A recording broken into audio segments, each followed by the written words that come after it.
it's all yours. All right. I'm live on my Let's side. make sure the audio is all good. Mike, my producer's sitting here saying it's static on his end, but guys, if you're watching the comments, is it all good? Yeah. Okay, all good. All right. Well, go ahead, take it away. Hi, everybody. Yeah, I'm Richard Hart. Yeah, Richard Hart. Most of you guys know him, but if you don't, I met Richard. She said we met for the first time. I guess it was like 2018, probably in Malta. We're at some Garbage pitch, sales yeah. pitch thing. Free dinner, but you Yeah. have to listen to people's stupid sales pitches. You're like, I regret being here. And not only was I listened to some stupid sales pitch there, but then you came up and asked me if you could pitch me show me your altcoin. And then I got the spiel about HEX, and man, that this is when we got into quite a good discussion about a lot of things, and realized, because I hadn't really tuned into your channel before. I had seen you on some other channels before, and always felt like whatever the debate was, you always had very valid arguments, and that's one of the things. Like, you're well educated, know your shit, and a lot of people give you shit, but it's all good. It's all good because you could back it up, and I always encourage like a nice, healthy debate. But I also watched one of the things that I just discovered. I wanted to bring you here today because I saw you and Ivan, and you guys talked about an array of things. But one of the things that really caught my attention was PulseChain, right? Mm-hmm. And HEX, like I don't even. I'm not really sure. I haven't followed HEX very closely. I have my own project, and so, but I'm here because PulseChain is intriguing to me. Mm-hmm. A lot of things that you're talking about with Ivan were the fact that we need scaling and on a base layer, level 1, and that's something I totally agree with. And so, can you just tell us, like, I'm curious to hear when you had the idea for Pulse, how long you've been working on it, and basically what is it? Sure. Well, I used to be a Bitcoin maximalist and talk about how crap Ethereum was back when Ethereum was crap. They rolled the chain back and there was hacks every other day on it. And as time passed, it got better and better. And so all the stablecoins are on it. 5 of the top 11 market cap cryptocurrencies primarily use it or launched on it. You can do all types of stuff on there that you can't do on Bitcoin. And I was like, all right, well, gonna have to change my worldview. And I've been supporting Ethereum for a good while now. And I always told people when HEX launched, I was like, if for some reason Ethereum ever starts to suck, we'll just fork it. Well, it started to suck, so we had to fork it. So, yesterday, for a moment in time, or the day before, but I think it was yesterday, it was $120 to send an ERC20. It was like, I think it was $70 to send an ERC20 and $220 to do a Uniswap swap. It's unreasonable. It's not tenable. You can't work with that. And every time the network gets popular, or someone launches some new stupid NFT thing, the network fills up. And so now, because people want to play with pictures, crappy 16-bit digital art that's procedurally generated because they like that garbage, now no one can do their financial transactions. It's just terrible. So fees are too high, network's too popular, fills up.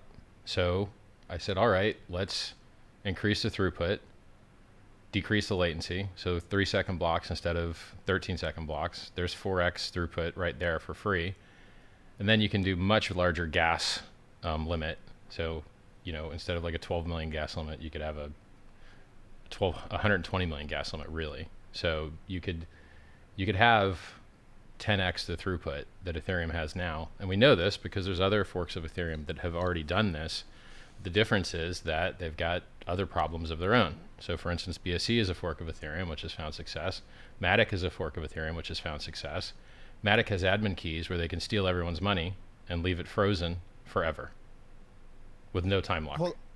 Hold on. Okay, so let's take this one step at a time. So, so Pulse is going to be, it's going to be proof of stake or proof of work. Proof of stake. Okay. And it's better. It's better than Ethereum's proof of stake in their V2, Ethereum 2.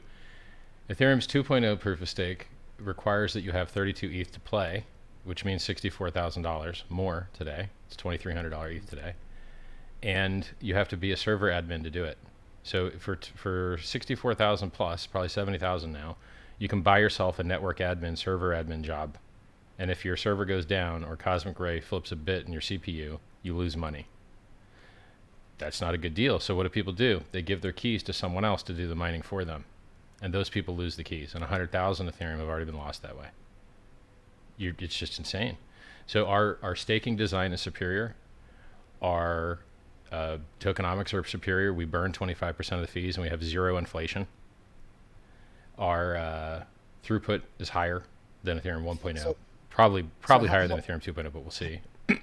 What about okay, so for those, all right, so there's probably a very mixed audience who are watching, and so just for everybody to understand, on proof of stake, it still processes blocks just like in proof of work, right? It's just they're secured differently than mining. So so you still have block times, and I know that for Bitcoin, for example, the algorithm wants the blocks to be every 10 minutes, right? If it's quicker than that, then the difficulty rate goes up, and vice versa.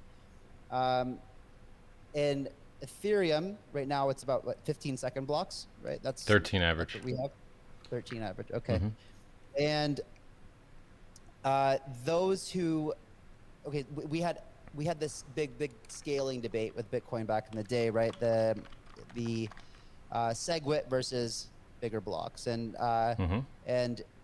what's the argument against why not just make 1 second blocks, or why would you? As you reduce, well, it just increases your orphan rate.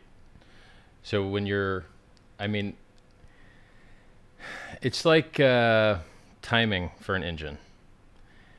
If you set your timing too lean, you start getting detonation and pre-detonation in your cylinders, and it blows apart your rods, and your engine's done. Your pistons melt. So in all things that are cyclical, they have a resonant frequency at which they operate well, and then outside of that frequency, you start to get failure modes. So in a blockchain, if the rate at which your blocks are occurring is faster than, say, the speed of light that it takes for that block to propagate around the world, then you will have a network that is permanently out of consensus because the other side of the world didn't have time to figure out what the other one did. And so there's a minimum block time and minimum speed at which you can have consensus in a global network. It's based on the size of the planet because of the speed of light. So if you decrease the blocks, as you increase, or rather you decrease the speed at which it takes to make a block, and you just have more blocks, you get more disagreement. And then someone will say this was the state of the network, and someone will say that was, and then one of them has to get chosen, and the other one gets dropped off and doesn't get a reward, so he gets paid an uncle reward, and it just doesn't work. So you're better off increasing the gas limit. You're better off. So I mean, we already know kind of which parameters are safe and useful because they've already been tested on Matic and BSC and done a lot of volume. Here's it's important to understand the difference between these three networks. Matic can steal all your money whenever they want, and by steal I mean just freeze it forever. I'm not sure that they could actually like withdraw it, but they could just pause it forever. $8 billion there. That's disgusting. That's the opposite of why crypto was invented. Crypto was invented to remove middlemen. Matic's a giant middleman. If anyone had the to play devil's advocate, if Matic stole someone's money, they would be shooting themselves in the foot, right? It's the same reason. It's the same kind of argument that that I would tell people if they said, well, you know, China used to control over 51% of the hash rate on Bitcoin, so they could theoretically, you know, screw the network over. But then you would be literally losing trust in the network, and again, that's where all the revenue comes from. So you'd be committing financial suicide. There's two problems with that argument. One, they could have a mistake regardless of how perfectly beautiful and altruistic they were, because he could just lose his keys. and the bad guy, a wrong guy could get his keys. 2, Mt. Gox. All your stuff you just said applies to Mt. Gox. Why would they screw their users? Why would they blow themselves in the foot? And yet everyone lost all their money. And the same thing applies to Quadriga CX and BTCE and Cryptopia. And I could go down the list. That same like, oh, they wouldn't screw everyone because it would hurt their business. No. People get screwed all the time. Businesses get wrecked all the time. Crypto is full of flaws. Everything has problems in crypto except HEX. Mt. Gox, more recent. BitMEX founders jail. OKX founders jail. Paused withdrawals for a month and a half. Ravencoin, 10% inflation bug. Mined it, dumped it on market. XLM, inflation bug. Monero, inflation bug. And 2 days ago, it was discovered that if you sent your Monero within an hour of receiving it, it wasn't actually anonymous. Your project apparently has had some bugs. Yeah. Like everything in crypto is wrecked except HEX, which is perfect and flawless and running 100% uptime on the front end, 100% uptime on the trading, 100% uptime in the contract. Absolutely perfect, flawless. And it's gone up 385,000% in a year and a half. And that's before staking. And the average payout on staking is 40%. So you're up like 6,000 fold your money. It's God mode. And it's hilarious to me that people don't get it yet. They'll get it eventually. I think. Do you think on that? I know it's a little bit of a tangent here, but just because I don't want to focus too much on HEX, Sure. but I do want to ask you: Do you think at this point, like, does HEX still have a viable future in the long run? And like, what would you say its use case is? Oh, well, it does accidentally higher throughput, lower fee transactions than Bitcoin, not even as its core focus. It does store value better than Bitcoin. It's up 750x versus Bitcoin. It has features that Bitcoin does not have and will never have by monetizing the time value of money, which is over a $7.2 trillion market in the United States and China, which is completely and entirely unaddressed by the cryptocurrency projects except HEX. So can you lock up your money and earn more Bitcoin? No. Bitcoin miners are only paid inflation to destroy the environment. In HEX, instead of paying Bitcoin miners to destroy the environment, we pay HEX stakers to hold the price up. And so you have no negative externalities of having to pay electricity bills and facilities, and that makes the price go higher. And you enforce the only thing that actually matters in cryptocurrency speculation, which is holding something with product market fit.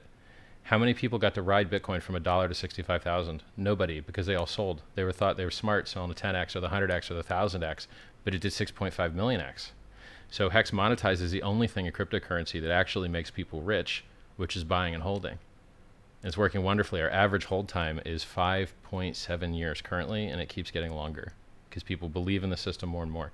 You should win a Nobel Prize. No one's ever locked up this much money for this much time. Buy a house, you can sell it. You buy a bond, you can sell it. But you lock up your HEX for 15 years. You're holding for 7.5 of them minimum to get your principal back out. And if you don't hold for 7.5, you're going to lose principal. If you hold over 7.5, half of your commitment, then you're going to make some interest. It's amazing world-changing innovation that it's just proof of work change. Bitcoin's proof of work. HEX is proof of weight. That's it. That's all it is.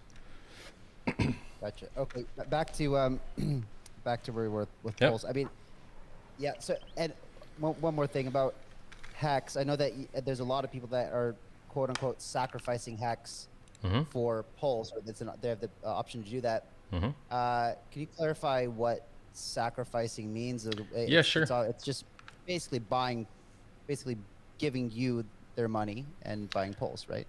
Well, I mean, that would sound like a sale. And, you know, sales mean taxes, don't they? Do you like taxes? Do you like buying stuff? What if you don't get what you bought? Doesn't that suck? So no, it's not a sale. Also, how do you buy something that doesn't exist?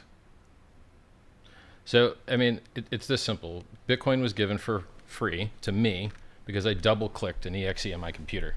Free Bitcoin would pile into my computer. No pools, 50 Bitcoin block rewards per block.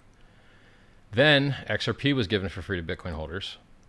XLM was given for free to Bitcoin holders. Bitcoin Gold, Bitcoin Rhodium, Bitcoin Cash, Bitcoin Diamond was given for free to Bitcoin holders. HEX was given for free to Bitcoin holders. So this concept of making a coin and giving it out for free to people is very well established. We've got 1inch was given to 1inch users. Uni was given to Uni users, Uniswap. GRT was given to Gitcoin users. Fox was given to all kinds of people. Yeah, and so I'm making Pulse. And I'm going to give Pulse out for free to whoever I want. And whoever I want just happens to be People that donated to the SENS Foundation for medical research to save all our lives, they get credited 75%, but it's also tax deductible. Now, why is it tax deductible? Because you're not buying anything from them. If they were selling you something, it wouldn't be tax deductible. But because you're just donating your money and getting nothing in return, and side channel someone else is viewing that you did that and giving you some free stuff, you can get a tax deduction. So everything. So I just and for the record, I just went and sacrificed some tokens for some Pulse and a pretty sizable amount. You got to be specific here because there's laws involved. So a security is where you give money to a common pool with the expectation of profit solely from the work of others. And that's a regulated activity. And you have to file an S1 or get a Reg D or Reg A plus or an exemption so that you don't have to file an S1. Or you could structure your business so that it is not a security. So what you did, if you gave to the SENS Foundation, congratulations, you are supporting medical research. If you sacrificed at pulse.info, pulsechain.com, pulse.info, then you're supporting free speech. So you want to make the statement that speech is a protected human right, and you believe blockchains are free speech, and that enters you into the sacrifice set, and then people can look at the sacrifice set and airdrop them free things if they wish, and one of those free things is going to be Pulse, and it is going to launch at zero value. Why? Because otherwise you'd have a taxable event. Because when you get an airdrop, you owe tax. So would you prefer to have a tax bill and get an airdrop with a lot of value? Or would you prefer that it has no value when you receive it? And then maybe, if it appreciates one day, you get capital gains, just like Satoshi. He only owes a tax when he sells or does something else. Smart. Right, so you're not buying anything, and you're not getting coins that have a value. You're getting free stuff. Congratulations. And then one day, if it goes to the moon, as so many free things have, you'll be very happy. Okay, so one of I think there's a lot of things that we have in common as far as interest. But one of them, my business before crypto was regenerative medicine, anti-aging. So I love the fact that you chose SENS. 26.5 million to them so far. It's amazing.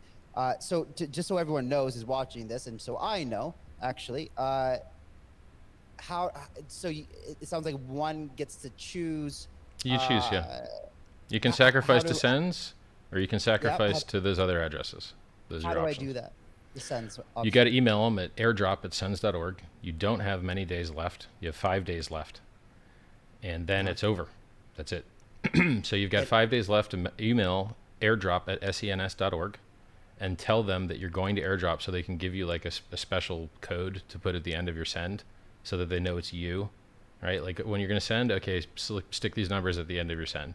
And then they know it's you, and then you tell them where you want to be credited. Like, yeah, this is the address I would like to get credit to get free stuff at. Okay, if I were to contribute, let's just say $1 to SENS or sacrifice the equivalent of $1 to the address on the website, would I be... You're going to get 25% less points on the SENS angle, but you're also perhaps getting a tax credit. Gotcha. So it might be a write-off for you, depending where you live. In the US, Canada, and some country, UK, and some other European countries, then you can get a tax write-off. Now, I should note, I am not an accountant, and I'm not a professional financial advisor or professional of any sort, so do your own research, but this is the best of my understanding. And I'm a pretty smart dude. Yeah. Okay. Before we went on the tangent of HEX, we were talking about, let's see. So Pulse, let's talk about why Pulse is better than Matic and BSC. Yeah, we were talking, right, we were talking about block times. And so back to, yes, please. First, Pulse, Matic, and BSC, because I think one of the things I would like to address here really is exactly that. Because as someone who has a project, paid network, right, we are... one of the things that we will be doing is revolutionizing the way that people conduct business agreements. But if you and I want to enter into an NDA or a referral agreement or whatever the case may be, we cannot be doing Ethereum fees. It doesn't make any sense, right? Because DocuSign and HelloSign are basically free to sign an agreement. So why would we pay $20 each? That does not make any sense. So we need a solution. And your block gets dropped. So you're like, yeah, we did it, but then it got orphaned, and then you have to redo it again. You're like, oh, it silently failed and had bit rot and lost the data. I guess I have to run my own computer to verify that what I hoped I wrote to the database actually wrote. There are some downsides to blockchains. There's no automatic. Tell Ethereum to wake you up tomorrow morning. Nope.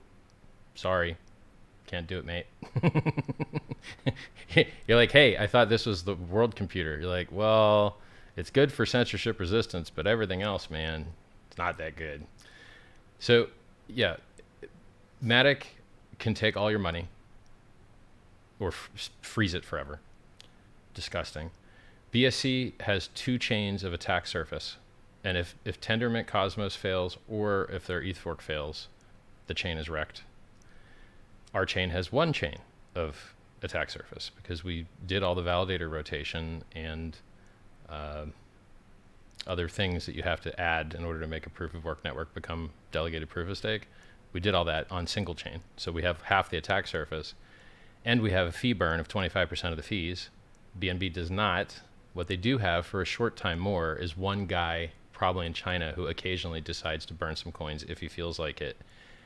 The opposite of why crypto exists. Like, the crypto is designed to get rid of middlemen. Hey, there's a guy that burns coins sometimes if he wants to, and he's not going to do that anymore soon. All right. So it's, now look, BNB does have like good fiat on, well, do they have good fiat on ramps? I don't know. They've got good on and off ramps to other coins because they have an exchange as well. So as we add more bridges, that'll be nice. So basically, minimum viable, well, and I haven't got to the core proposition. So our stuff is faster. Our stuff has no admin keys. Our stuff has coin burn into the protocol, not some random guy doing it once in a while, and he's going to stop doing it soon because their agreement was they were just going to burn half the supply, and almost half is burnt now, so they're not going to have a burn anymore. The most important thing of all of this, the thing that people care about the most, in my opinion, is that you're going to have the world's largest airdrop. If you have HEX on Ethereum network, you're going to have it on the Pulse network. If you have USDC on the Ethereum network, you're going to have it on Pulse network. And then you've got the real excitement. So if you're somebody whose coin is priced out and can no longer function on Ethereum, what are you going to do? Your coin's already hot and ready and waiting over here on this better network that's cheaper, faster, doesn't hurt the environment. Maybe you'll use that network instead, and then that can reduce the load on Ethereum, and then we can both win. Ethereum can have a better use case and better value proposition for its users because it'll be less than $100 to send an ERC20. And then, you know, we both grow, right? So we're a fork of Geth. So when they improve Geth, we get benefits. And then when we improve Geth, they get benefits. And we've already done that. We've already had a commit accepted into mainstream Geth to improve it. And I don't think that will stop anytime soon because Geth actually sucks. So, like, I think we're going to continue to improve it for a while. What about block size? Well, that's just gas limit, and that increases all the time. So you're going to have much larger blocks in Pulse than you do in regular Ethereum. Just like Matic does, just like BSC does. But I don't have the exact specific size and how large that gas is going to be, and I won't know until we have our public testnet up, and it's so close. Like, they're working on launching it now. It could be this week. So I don't know this. I'm not a developer, and I guess sure. Gas limit is just block size. It's the same thing. So really? Block size in Bitcoin is gas limit in ETH, yeah. Why do I get to choose the gas limit when I send a transaction? Oh yeah, well your gas limit is how much you're willing to pay, and their gas limit is how much they're willing to put into a block. Same word, totally different meaning. Miners. The miners can choose whatever gas limit they want. It's up to the miner. It's not a global parameter. Well, yeah, so like in Bitcoin, it's set block size, right? And I think, what is it now? With one miners can hack the config conf to change it, but you know, right now it used to be 1 mega. So people think a block size limit didn't. People think that SegWit didn't add to the block size, but it did. So blocks were maximum 1 megabyte before SegWit, and they're maximum 1.4 megabytes after SegWit.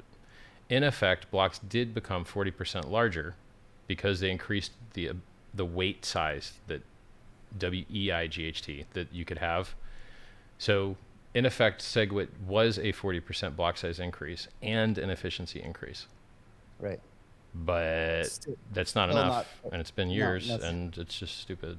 They're just the guy that had the right solution was the guy that everyone kicked out, Gavin Anderson. He said, why don't we just algorithmically increase the block size by estimating how often network hardware and hard drives increase in capacity over time? Yeah. That would have been a great idea. But of course, the people with their heads in the sand, they don't like great ideas. And so now, Bitcoin is basically ossified, which is a fancy word for turned into stone. There's no development. There's no progress. Oh, we got Taproot. I'm not even sure if they did. I think they signaled that they would. I'm not sure it ever actually got forked in yet. And when it would get forked in, how does that change my user experience?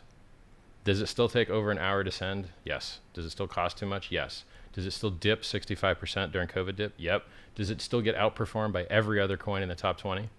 By like 2 or 3x? Yep. Well, then why do I care about this thing? I'm glad it's a gateway drug for legacy markets to get their feet wet into crypto, and that'll eventually get them into better stuff. But other than that, I can't care about that slow, dead, progressless network.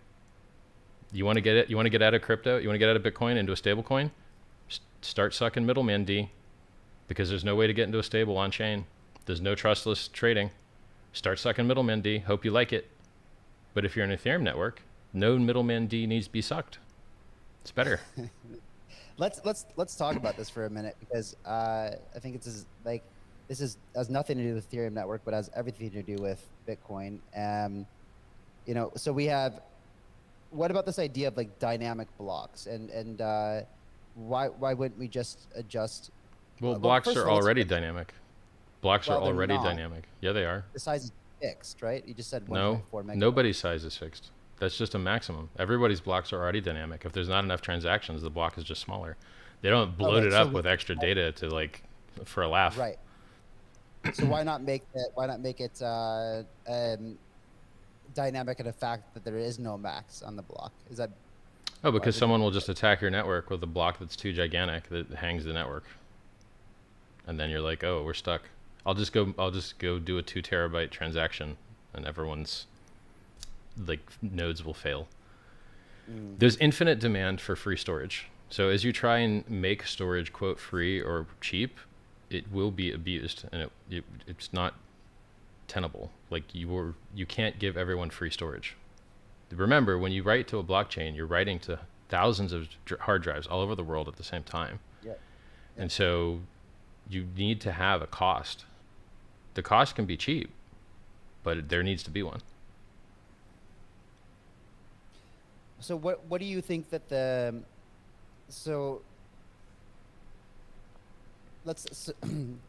what about security? So Sure. I think so. You're saying that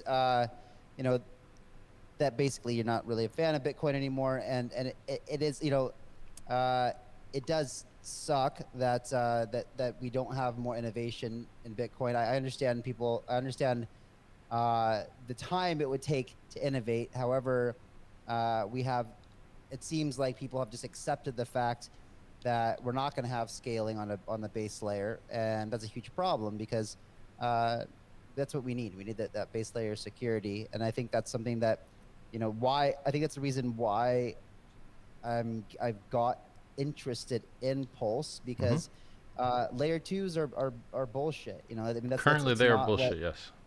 One day, if they have interoperability between them, maybe they'll be less bullshit. But right now, they are bullshit. Yeah. Yeah. I mean, the user HEX experience. Just HEX did the world's first airdrop on layer 2 using ZK Sync. Did 250,000 SENS of airdrop. Didn't take off. No one cares. No one uses it. So when is that going to change? It's not going to change. It's because you have to pay a fee to get in. You have to pay a fee to get out. It takes a long time. Exactly. And when their server goes down, you can't do anything. So...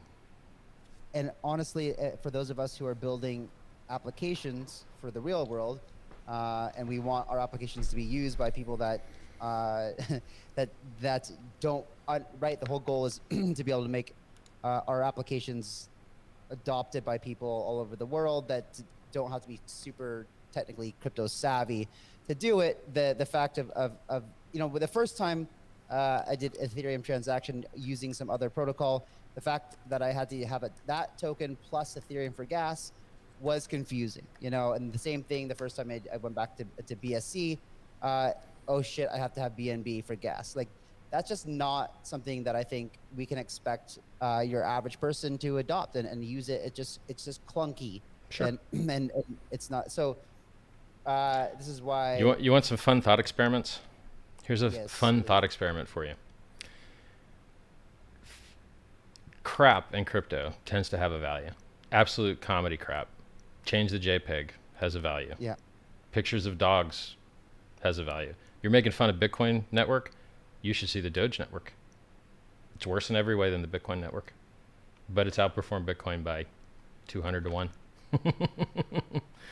So we live in a world where technical merit is not equivalent to price performance. You get lucky when it is, but very often it is not.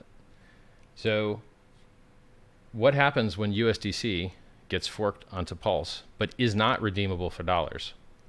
I bet you the price isn't zero. Does it stay $1? Let's take Tether. Tether had fractional reserve, may still have, nobody knows. They got $650 million seized from a Polish bank by the Polish government.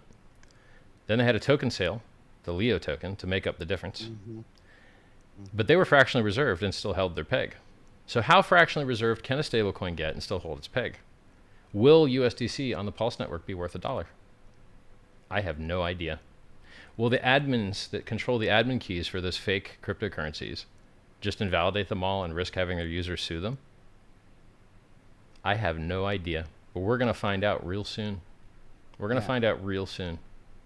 There's some really, or algorithmic stablecoin is going to be worth more because they don't require a dollar bank account to back them.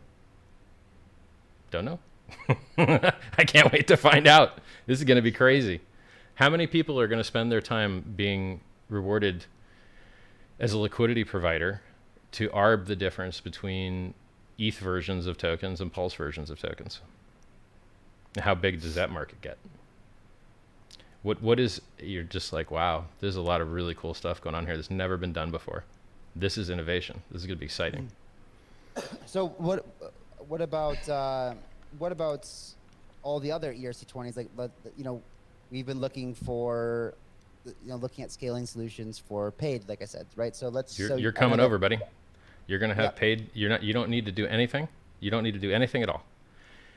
Whatever you have on the Ethereum network and paid is in the Pulse network as well. It's a bit for bit copy. Almost everything's coming. If I find some ultra scam, maybe I just cut them out. Ultra scam, okay. Like Plus Token Ponzi's coins got seized by the Chinese government. I don't know that you guys really need the free coins. See ya. I'm not here to give the Chinese government free coins. You guys can go make your own coins. So almost everything is coming over. Like almost everything. So paid is coming over, which means that whatever keys you're using to access your paid coins on the Ethereum network, those exact same keys access your paid coins on the Pulse network, and you just go into MetaMask and change one network setting, and you're golden. You're golden. And so what about the now? I will say there's going to be a bridge. Yeah. There's going to be a bridge. So what about the total token supply of paid? Like, is it going to? That's going to stay the same. We're not going to hit that. So we're inflating the supply of Ethereum that's being forked and becoming Pulse. We're inflating that at least 10,000 fold. It's already over 10,000 fold because we want the price to go up. We want it to launch at zero, and then we want it to become valuable one day. And in order to do that, you can't just have people dumping forever like Bitcoin Cash guys get dumped on all the time because they gave free coins to people who didn't care. We're not doing that. We're giving free Pulse to people for 30 days. And if you want to keep it, you need to move it to a new address, because at the end of 30 days, if there's a Pulse balance in that address, it's getting deducted the amount that you got for free. Who's getting it for free? Everybody that has Ethereum. They're getting the same number of Ethereum on this network that they had, but the total supply is going up 10,000x or more, definitely more. And that means that, one, because we only burn coins, we don't have inflation, it helps to start from a very high value. Two, people love an affordable coin because it can appreciate more. And your brain's like, no, only market cap matters. You're like, no, actually people really do believe that cheaper coins can appreciate more. And when they go to Coinbase, they would much rather buy the 50-cent coin or the 5-cent coin than the $50,000 coin that they own 0.00001 of. They don't like that. Yeah. So it's better tokenomics, it's better network design, it's better game theory. You can delegate your stake to someone else and earn as a staker instead of having to become a network admin and have 60 or 70 grand. It's stupid. So Ethereum 2.0 is designed to centralize. There'll be tons of bugs in Ethereum 2.0 that people are going to have to find and lose money finding. We're already on software that's been tested and the bugs have been found over the years. It's just better. We're beating Ethereum 2.0 to market with a superior product. And the same coins. How many pulse will be required to run a validator? None. Pulse? Well, I mean, okay, none, but there's only 33 of them. And so you have to have either the stake yourself or stake delegated to you that is higher than the other guys that want to do it. So you've got to have enough to be in the top 33. There's only 33. Yeah, right. And it's whoever wants to be. Whoever has the most. If you want to be a validator, you get to be one, unless 33 other people have more stake than you. So everybody gets to be a validator unless there's 33 people with more stake than you. And then you're just out of the range. And then you need to add to your stake to become a validator again. That's it.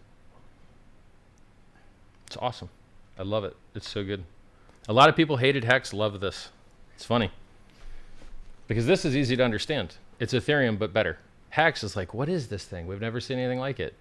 So understanding Pulse is so much easier. That's why the Pulse chat room is 30 or 40% bigger than the HEX chat room. But the HEX chat room has been around 10 times longer. We've got 34,000 people in the Pulse chat room right now. It is definitely easier to understand. What about this idea of aren't there concerns about centralization with 33 validators? I mean, like basically someone could literally just, with the most money, come in and just dominate like Pulse. You could literally have bad actors come in from day one and, you know, have kind of malicious intent from the beginning. It probably wouldn't take a lot of money to come in and let's do that measurement. First, we could go to that argument that you gave, which is why would someone blow their brains out? But in this case, it's a little bit more relevant, right? Because we've seen this work for Bitcoin. Why don't the Bitcoin miners just change the Bitcoin block limit and pay themselves higher rewards? Why don't the Bitcoin miners just stop the 21 million limit and just make it 2100 million? Why don't the Bitcoin miners just charge you a higher fee based on the amount of your transaction? Why is $1 billion transaction $2 instead of $200,000? I could do this parade of imaginary horribles with Bitcoin like really well, but they don't do that. So in the case of proof of work networks, we see them getting hacked and screwed up all the time. But in proof of stake networks, we very rarely see them getting hacked and screwed up. Proof of stake is safer than proof of work. The majority of hacks and problems that happen in cryptocurrency have nothing to do with hash rate or who has the hash rate. They have everything to do with bugs in the software. So, you know, if you're a minority chain like Ethereum Classic, you get 51% attacked often. If you're a proof of stake network, there's no such thing as being a minority chain. So you remove that attack vector entirely. So like Verge got, you know, network reorged after like 10 months or something. It was a 10-month reorg, something like that. And then Ethereum Classic's been 51% attacked at least 4 times, I think. And Bitcoin Cash as well. There was a lot of contention, sure, and that supports my argument that proof of work is less safe than proof of stake. Now, what history of proof of stake screw ups do we have? Maybe Justin Sun screwing with I can't even remember the name of that like free speech thing. I don't know, like that like fake Reddit. Can't remember what it's called. So I don't have a record of proof of stake networks getting screwed up, and they've been around for years and years and years. So proof of stake is just by default safer than proof of work.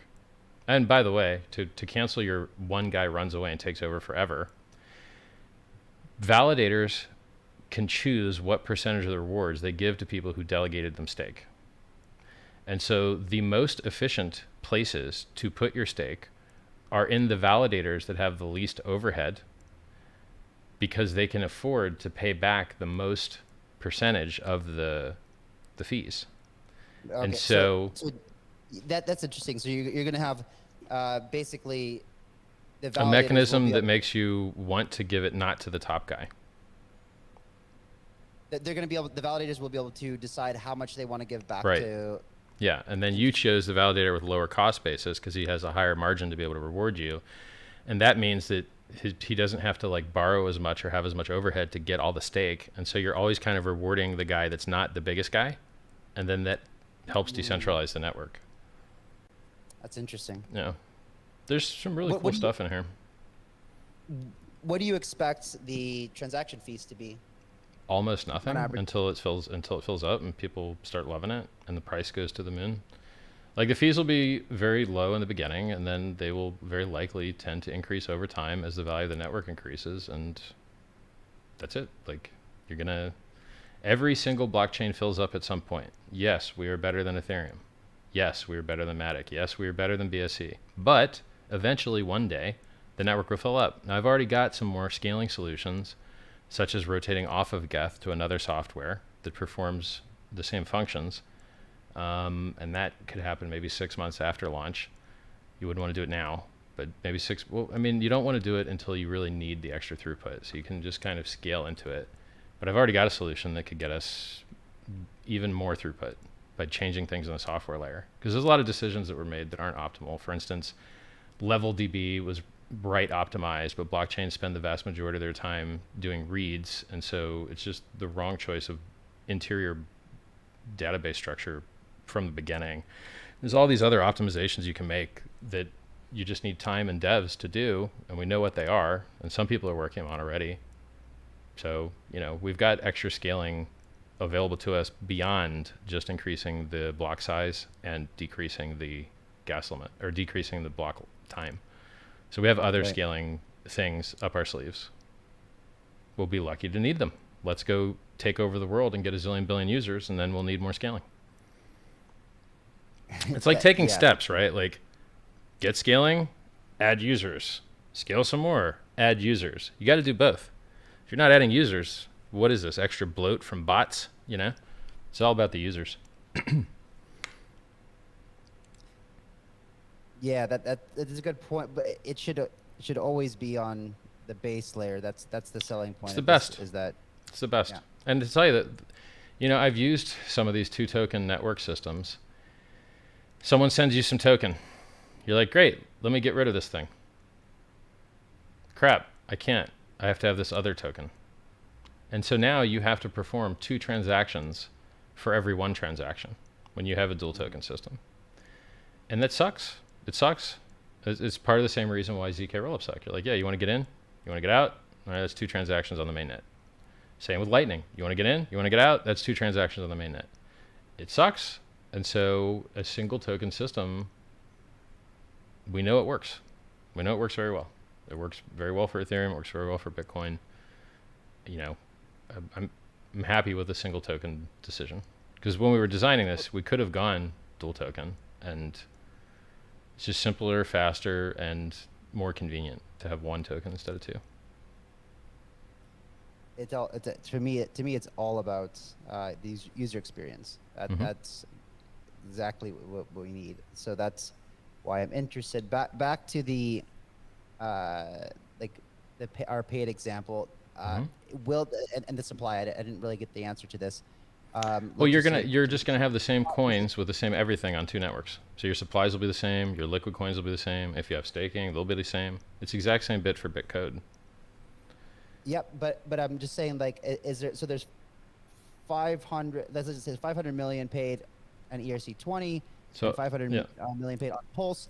I would call the paid on the Ethereum network E-paid, and I would call the paid network on the Pulse, I would call that P-paid. Yeah, just to make it easy, And then there's another. Nobody knows the value. The network has to discover it. It's going to launch at nothing. It's not pegged like you don't have to. Oh, no. It's not like you're using. There's no peg. Like you're using a bridge.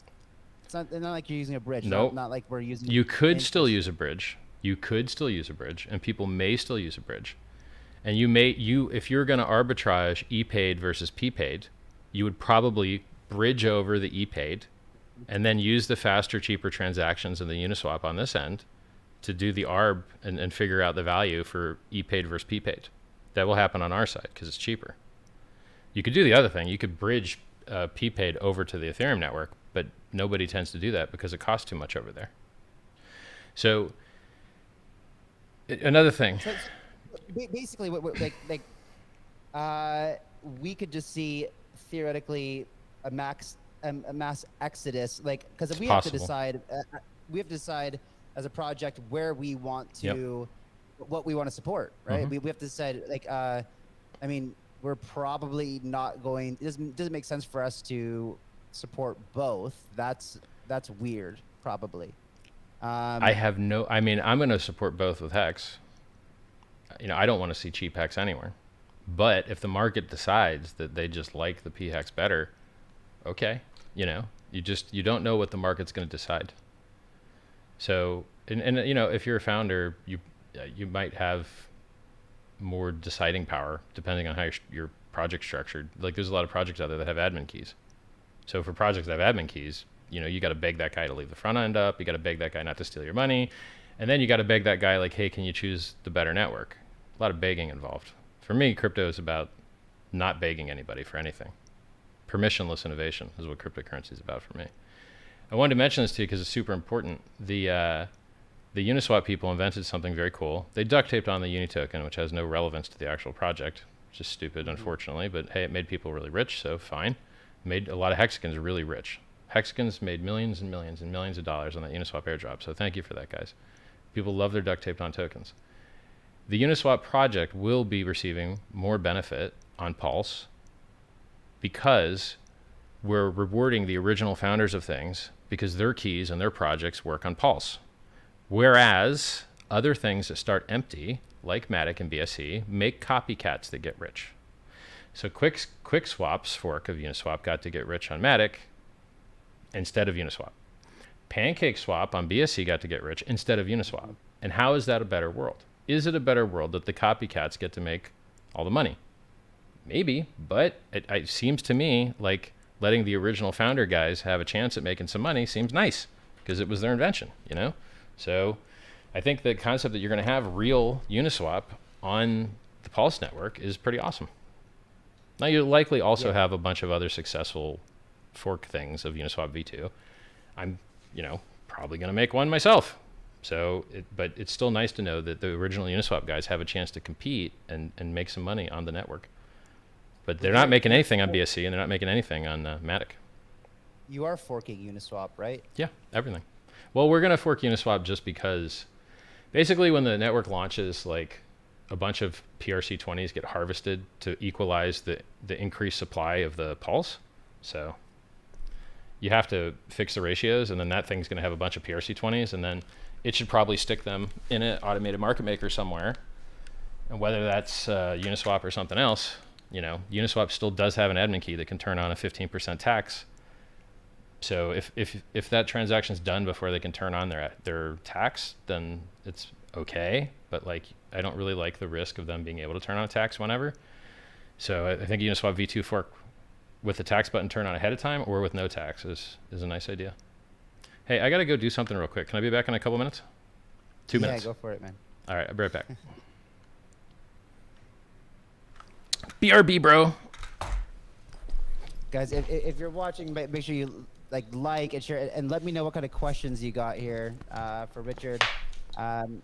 If you just see me kind of sitting here with a blank look on my face, it's because Richard just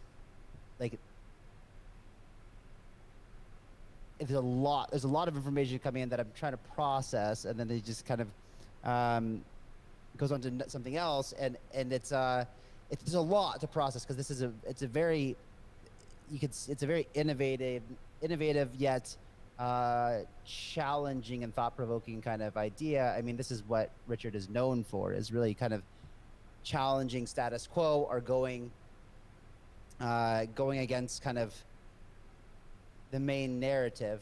And yeah, exactly, Paul.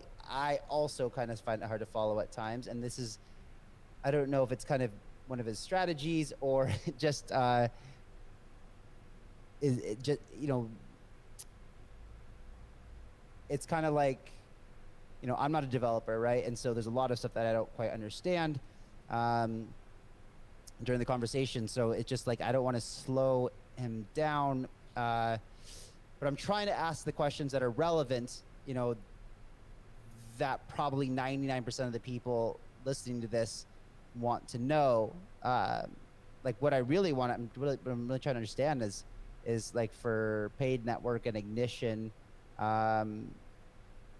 and how paid is going to work on this whole thing. Like it's a whole new network, just kind of like BSC, but on BSC it's different because there's a bridge, and the tokens, my ERC20, you know, to go to the paid BEP20, you have to lock up one ERC20, and then one BEP20 paid gets minted. So it's always the same total token supply, whether half of your tokens are on BEP20 and the other half are on ERC20.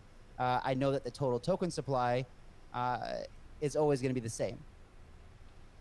Now, this is really interesting because we're going to have now paid tokens on Pulse, and we're going to have all of a sudden almost 600 million new tokens minted.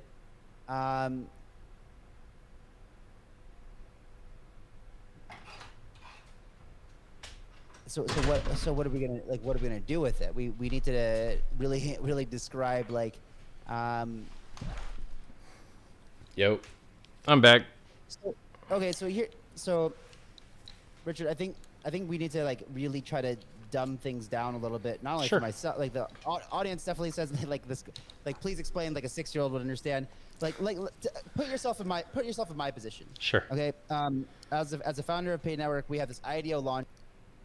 With this IDO launchpad, and right now we require our participants to stake tokens in order to participate.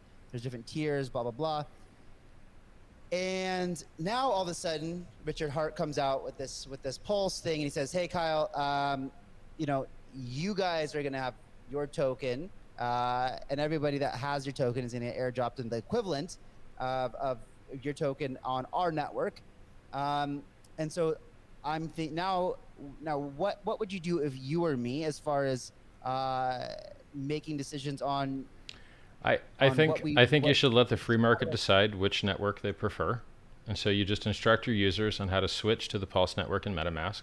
By just click where it says main network up top, drop down to custom, type in the parameters that you'll have once the mainnet's launched, and then you save it, and that's it. You don't ever have to do anything else. You want Ethereum, you click Ethereum mainnet. You want Pulse, you click Pulse. That covers you on the MetaMask side. Then on your side, the front end, you just need to tell your dev, okay, there's two paids now. There's ePaid and there's pPaid. And then we just need our front end to know which one users have selected in the MetaMask. And then you show them two different screens. Here's the screen for ePaid. Here's a screen for pPaid. All of their stakes are already copied over. All of their liquid is already copied over. And so to your developer, it just looks like the IP address of the network changed. So instead of talking to Infura, now you're talking to a Pulse node. I get that from like a, you know, from being able to integrate it. But what I'm having a hard time with is really establishing value. So for example, if you have admin keys, you could kill one and choose the other. If you don't have admin keys, then the market needs to decide. So for instance, HEX doesn't have admin keys, so we can't kill the Ethereum one. It's unkillable. Literally can't be killed. Can't kill the trading, can't kill the contract, can't change it. It is forever. And so for us, we can add, but we can't kill. So then what you're saying is like, because so for us, the reason that people acquire paid tokens is because they want to participate in these lotteries. And obviously, if I said, okay, your requirement to have a lottery ticket for the IDO is 1,000 paid tokens, it wouldn't make sense for us to say you could have either 1,000 ePaid or 1,000 pPaid, because the value of pPaid is going to be exponentially less initially. So, you know, that doesn't make sense to put. You so just tie everything. You'd probably peg everything to an actual USD value. Seems to be the way to solve that. So you can participate. You need to hit this USD val. I mean, it's really. I mean, these are totally. You could do either. I mean, you could. Or You could require 1,000 of each, or you could do USD val, or you could just require one, and people could figure it out on their own because they're going to be interchangeable. Or what you could do, like you're saying, is you could literally just destroy. Yeah. Destroy the E paid if I want to, for example. Build the bridge so the total token supply stays the same. That assigns the value to the P paid basically, and then we could do a bridge the same way that you would BEP20 to ERC20. Well, you don't even need a bridge. If you're going to destroy one, you don't need the bridge. Well, you only need a bridge if you're going to. So all a bridge does is lock a coin on one side, release the fake coin on the other side, and then you can destroy the fake coin to release the real one again. That's all bridging does. But if you're going to destroy this side, you don't need to bridge it because you're never going to go back. So you only need bridge if you're going to stay on the Ethereum network. Well, you do, because what if some people want to use let's say DeFi tools that are only available on the Ethereum network and on the Pulse network? Well, you could, kind of, but you could bridge the other way, and you could bridge your P paid over to the Ethereum network, do all that stuff, and then come back. Really, you could do any of these things. Like, the sky is the limit. So you could bridge E paid to the Pulse network. You could bridge P paid to the ETH network. You could have automated market pairs on both sides. All of this, the sky is the limit. Yeah, I think that the part that I'm having a hard time with is the price discovery aspect of it, and like I can clearly draw a conclusion to that. I can clearly draw a conclusion to this. Like imagine how weird it would be if instead of using a bridge to get the BEP20 version of paid, we just minted the total token supply on BEP20 and released it to and said, oh, now your supply has just doubled. Well, it's just like a stock split. That happens all the time in Legacy. Works fine. Well, you give people, if the stock splits, people get more of the stock, right? That's yeah. Now you have more tokens. That's true. But I I'm not sure that mechanic works. Like, I think the two halves are worth more than the whole. So I think, like, for HEX, I don't know why you would see cheap HEX anywhere, but we'll see. People are going to decide. Like, for instance, if you're a HEX holder and you've got HEX on Ethereum and the Pulse network launches, are you in a rush to sell your Ethereum HEX? And if you are, what is it that you're likely to be buying? Is it the Pulse HEX? You know, so like, I don't see how this isn't a massive win. It seems like when Bitcoin Cash split from Bitcoin, they both did okay. Like, even though like Bitcoin Cash hasn't performed as well as Bitcoin, it's still worth billions and billions of dollars, and it was created from thin air. It's still worth billions and billions of dollars. $2.2 million worth of Bitcoin Cash was sacrificed for the sacrifice phase. Only $18 million were sacrificed on the Bitcoin side. About $180 million of stablecoin, $200 million or $400 million of HEX, and $25 million to charity. I think we got 2.6 million on ADA, only 80 grand on TRX. It's really interesting to see where these adoption numbers are for these different chains, because you're always curious. You're like, are there real users here? I've never heard of AVAX before. Yeah, they suck. They only got like 80 grand. So TRX and AVAX are the absolute bottom of the sacrifice list. And ADA is just under, ADA is on top of BCH and just under Bitcoin, and Bitcoin's under Ethereum. And then can you go and say those numbers all again? How much were sacrificed yeah, sure. so far? Yeah, so we got 400 million, and it might have been as high as 600 million worth of HEX because it was valued at the time. You know, the price was a little bit higher when they sacrificed it. So currently, right now, the amount of sacrificed HEX is worth 400 million. The amount of USDC, USDT, and DAI is 200 million. The amount of Bitcoin is about 18 million. Bitcoin Cash, 2.2. ADA, 2.6. Monero, 1 million. Litecoin, 1 million. Lumens, 250K. XRP, 600,000, maybe 700,000 now. Monero, I said that one, 1 million. I don't know the Zcash number yet. We have to beat the server up to like get us to tell us the Zcash balances. We just added another one called, God, I can't remember what it's called. They didn't do much. Their two token system, Theta. We added Theta. They have a 2 token system. You know, we just added them don't think it did much. And we also have Matic. I think we got like 500K on Matic, 2 million on Binance, across maybe 2 or 3 million across BNB and BSC. I tweeted all these, twitter.com/RichardHartWin. That's insane, man. And this is real money, man. There ain't no jokes going on here. Like, you can go follow all the money to the sources, and it's as legit as can possibly be. Yeah. I mean, I don't know of any project that's ever raised 26.5 million for charity in crypto ever in the history of crypto. We're really trying to save people's lives. We're going to save the environment. We're going to save the fees. We're going to save the Ethereum network. We're going to have the world's largest airdrop. We're going to have, like, it's just so much good stuff. And the code's done. The code is done. This isn't like, oh, one day we're going to do this. No. The code is done.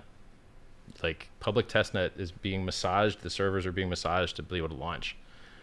We had to fight this archive node stuff. It was a hard fight. When do you expect launch? Well, I think we can have the testnet, public testnet, where people can start building against it this week.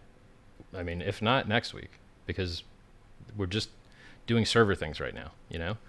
So you try and scale up with AWS, and they tell you you can't, and you're like, okay, who do I got to talk to at your stupid company to let me give you more money? Can we do that? Like, what is going on with you guys? Like, can I just give you more money now? It's so dumb. And then, so once that public testnet is out and people have built their front ends against it, like, you know, go to hex.com has to be built to support EHEX, PHEX. The EHEX side doesn't change, but the PHEX is like, yeah, you need to write the word PHEX on the front end, and people need to know which network they're on with an indicator. You don't have to, but it's convenient, because there is already an indicator in MetaMask, but it'd be nice in the GUI front end too. So that probably takes, I would like a month for that, right? Because our minimum viable launch for mainnet is Uniswap front end, working consensus network, which is, you know, the PulseChain, and HEX front end, and everyone else can catch up and get their front ends built. So if we have an AMM and we have, and a bridge. So really minimum viable is working HEX front end, bridge to Ethereum so people can do fiat in and out, you know, because there's not going to be listings right away. And then that's it. You're like Uniswap front end, HEX front end, because the Uniswap code's already coming over. HEX, yeah, I said that already. And then Pulse network works. Yeah, that's it. So it's like three or four things. Bridge, network, 2 front ends, 4 things.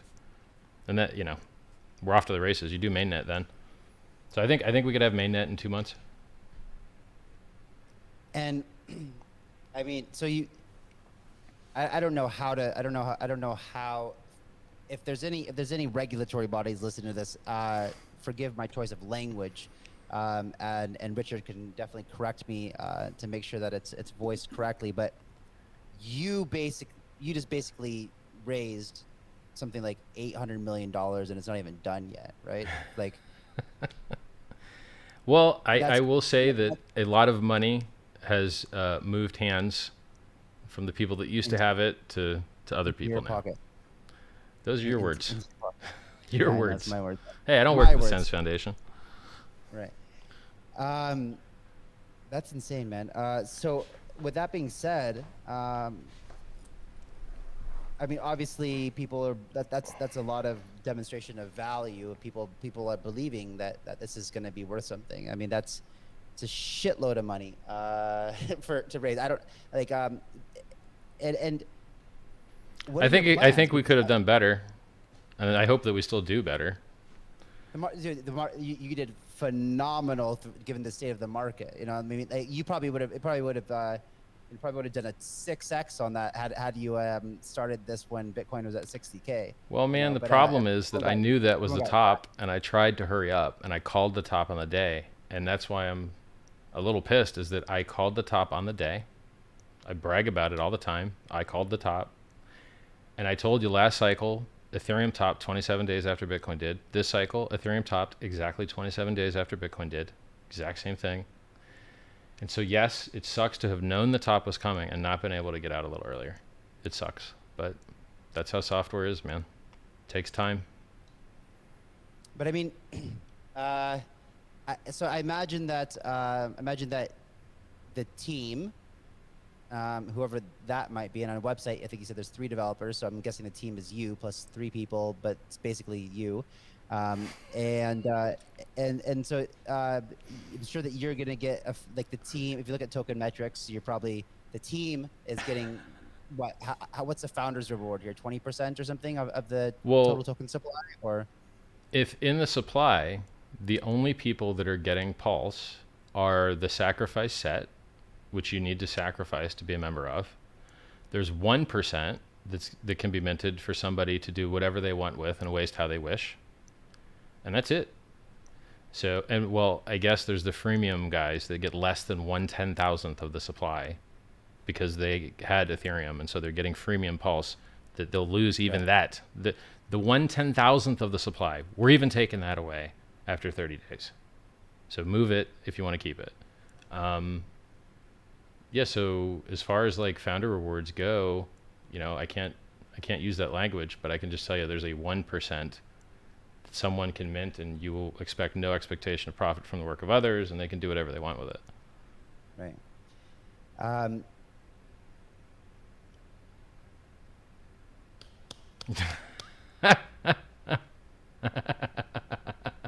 Well done. Bravo.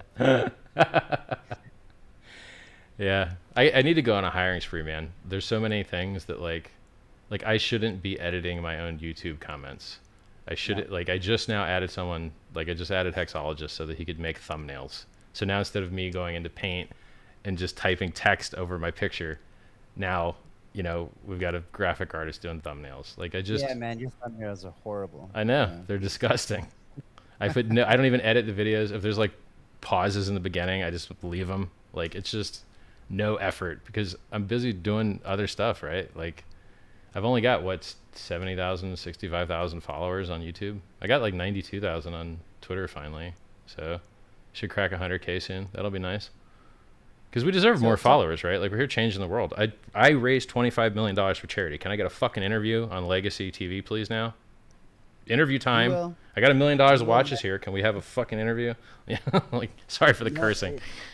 No one cares about your watches, but the charity, but this, if you know, if we can manage to get network effect, and like I said, I think we've already got network effect. We got 34,000 people in the chat room. I've only got 25,000 in the Hex chat room. I think it's blowing up, man.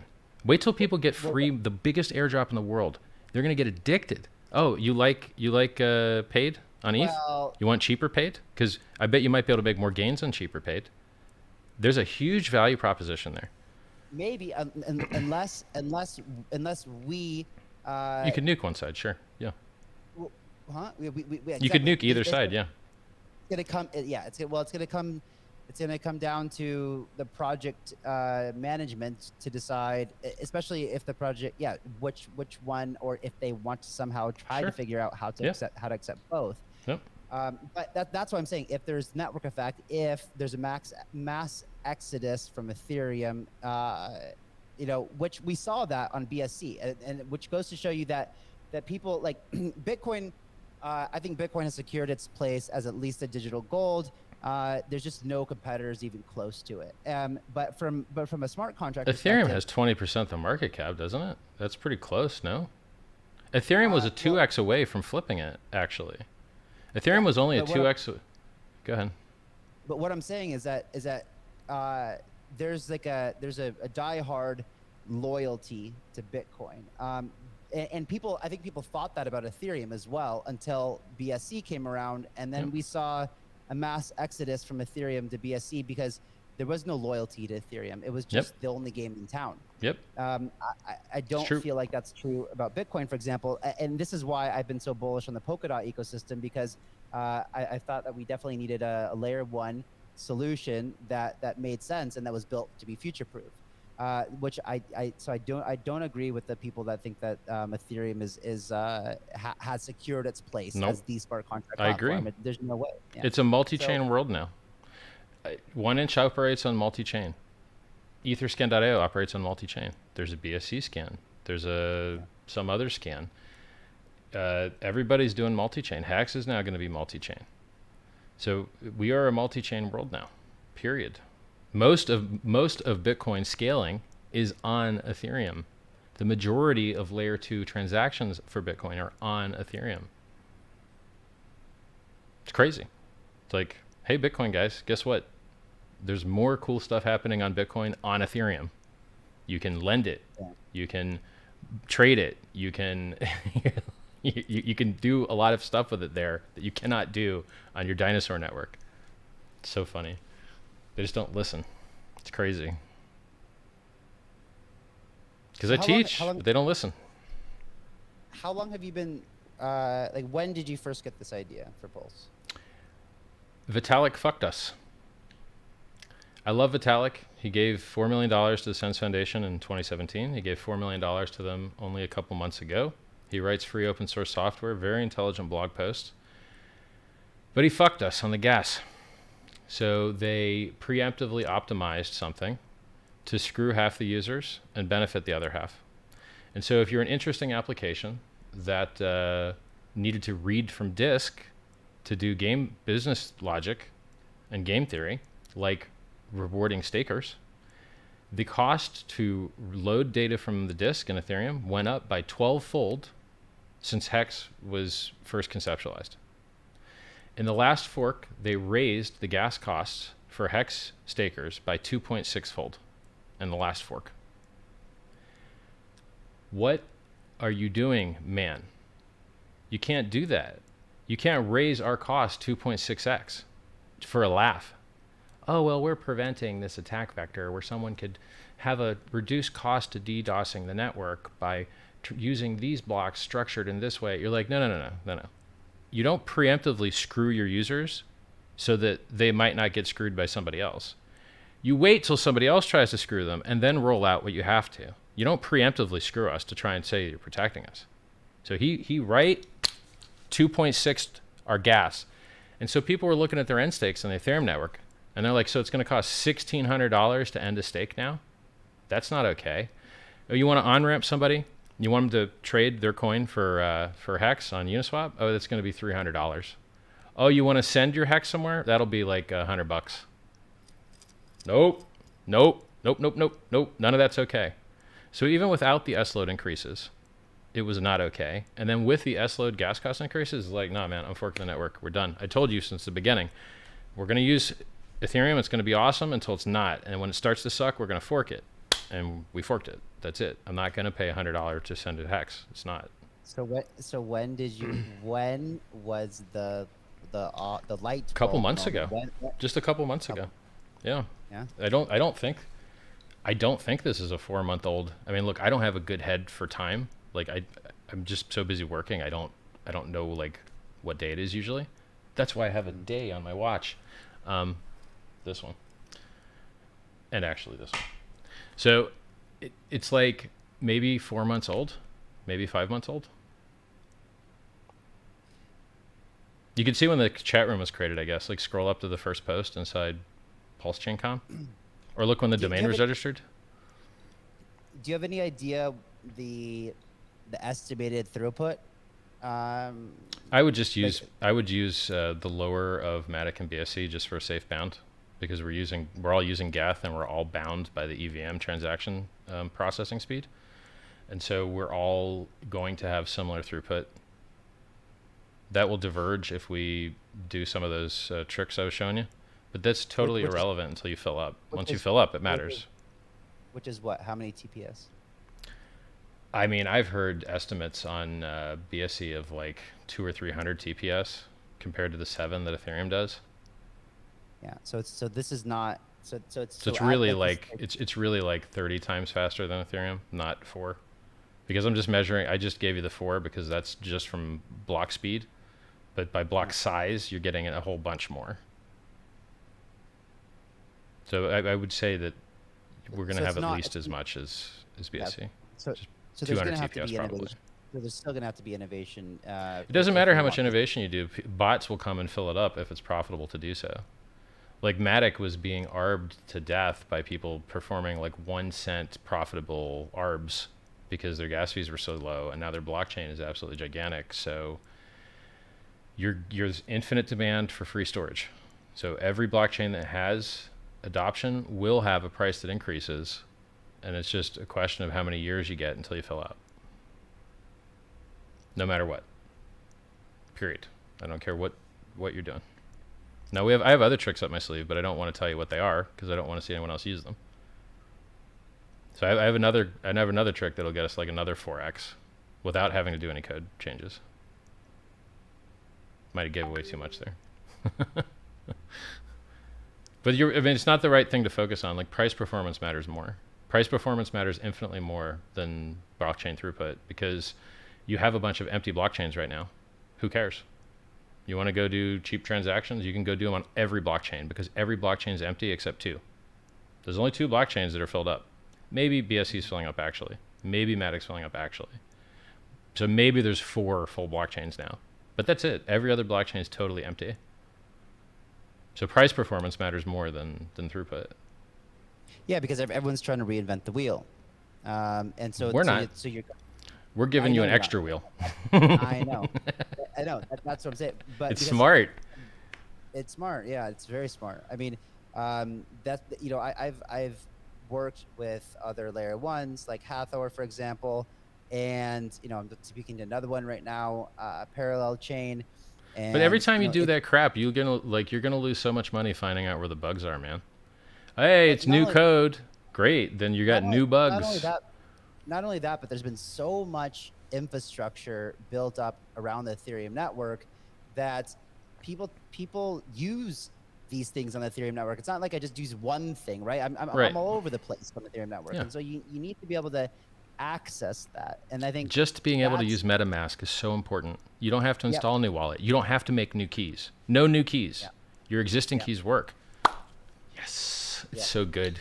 It's so good. It just works. You change one setting and you're golden. I think, okay, what's going to be the biggest criticism that you get for this? What are people like?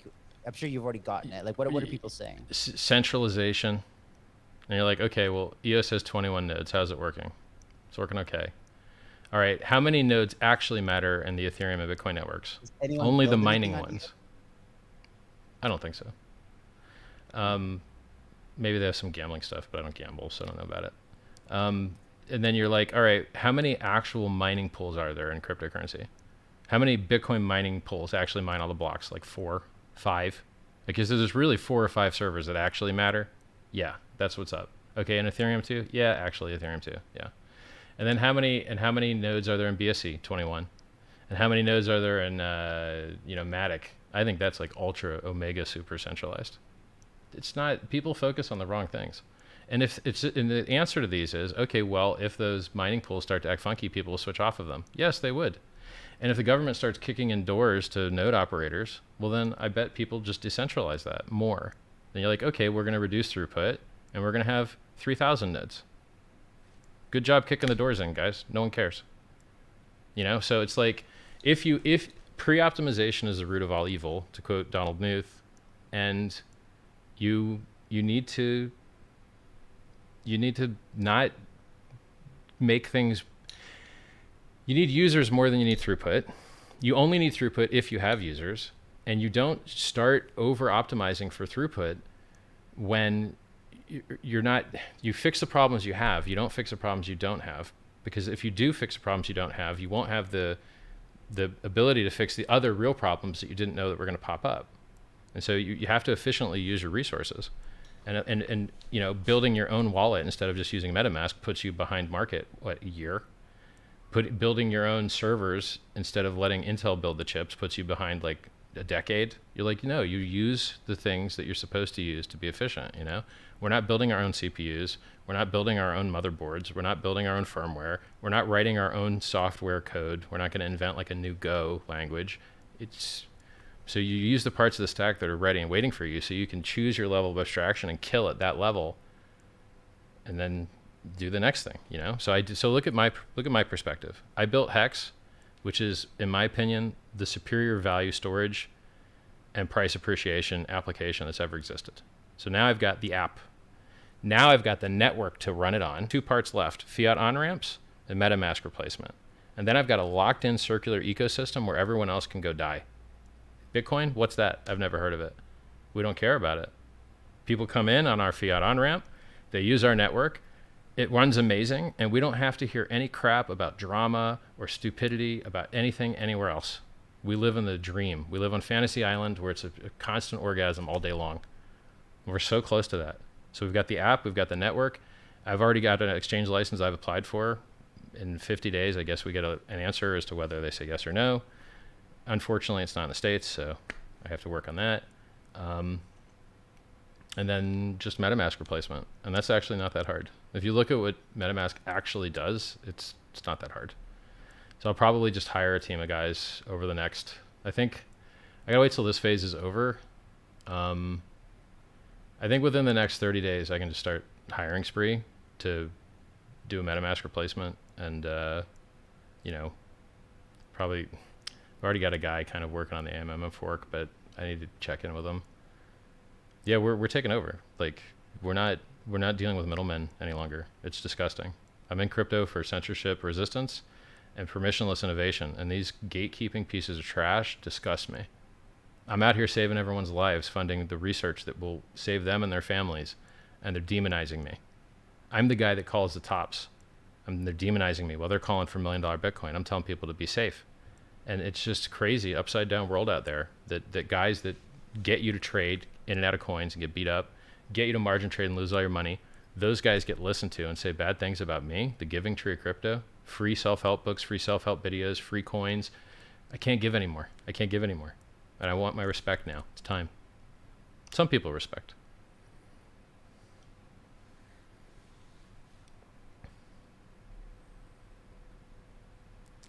Kyle's like, what's going on here?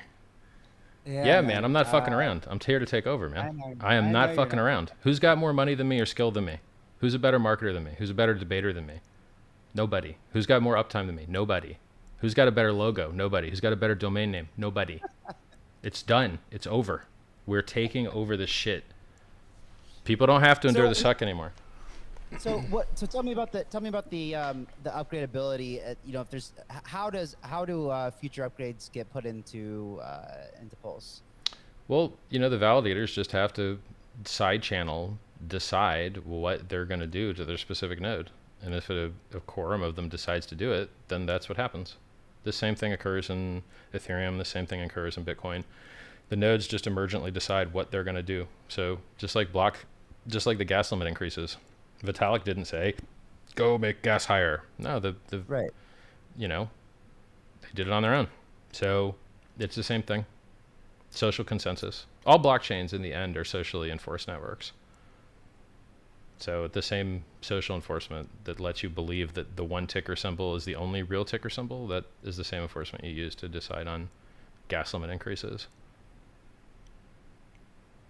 But once again, I think that's the least of our concerns. I think our primary concern is on-ramping users. And then if we start to fill up, great, we're switching out the database. Great, we're switching out the node infrastructure, So are you decentralized from day one? You're removing the admin keys? There are no admin keys. There's no admin keys ever. There never were any to remove. There's no admin keys in HEX. There's no admin keys in Pulse. There'll never be admin keys in anything that I do unless there absolutely has to be. Like when I do a stablecoin, when it has a bank account, that's going to have an admin key because the government will be like, yeah, seize this money or we'll kill you. And you're like, all right, well, I don't want to get killed, so I guess I'll seize the money, But everything else, I don't like that. So I don't believe in an admin key anywhere at all except a fiat bank stablecoin where you just have to. But you're making some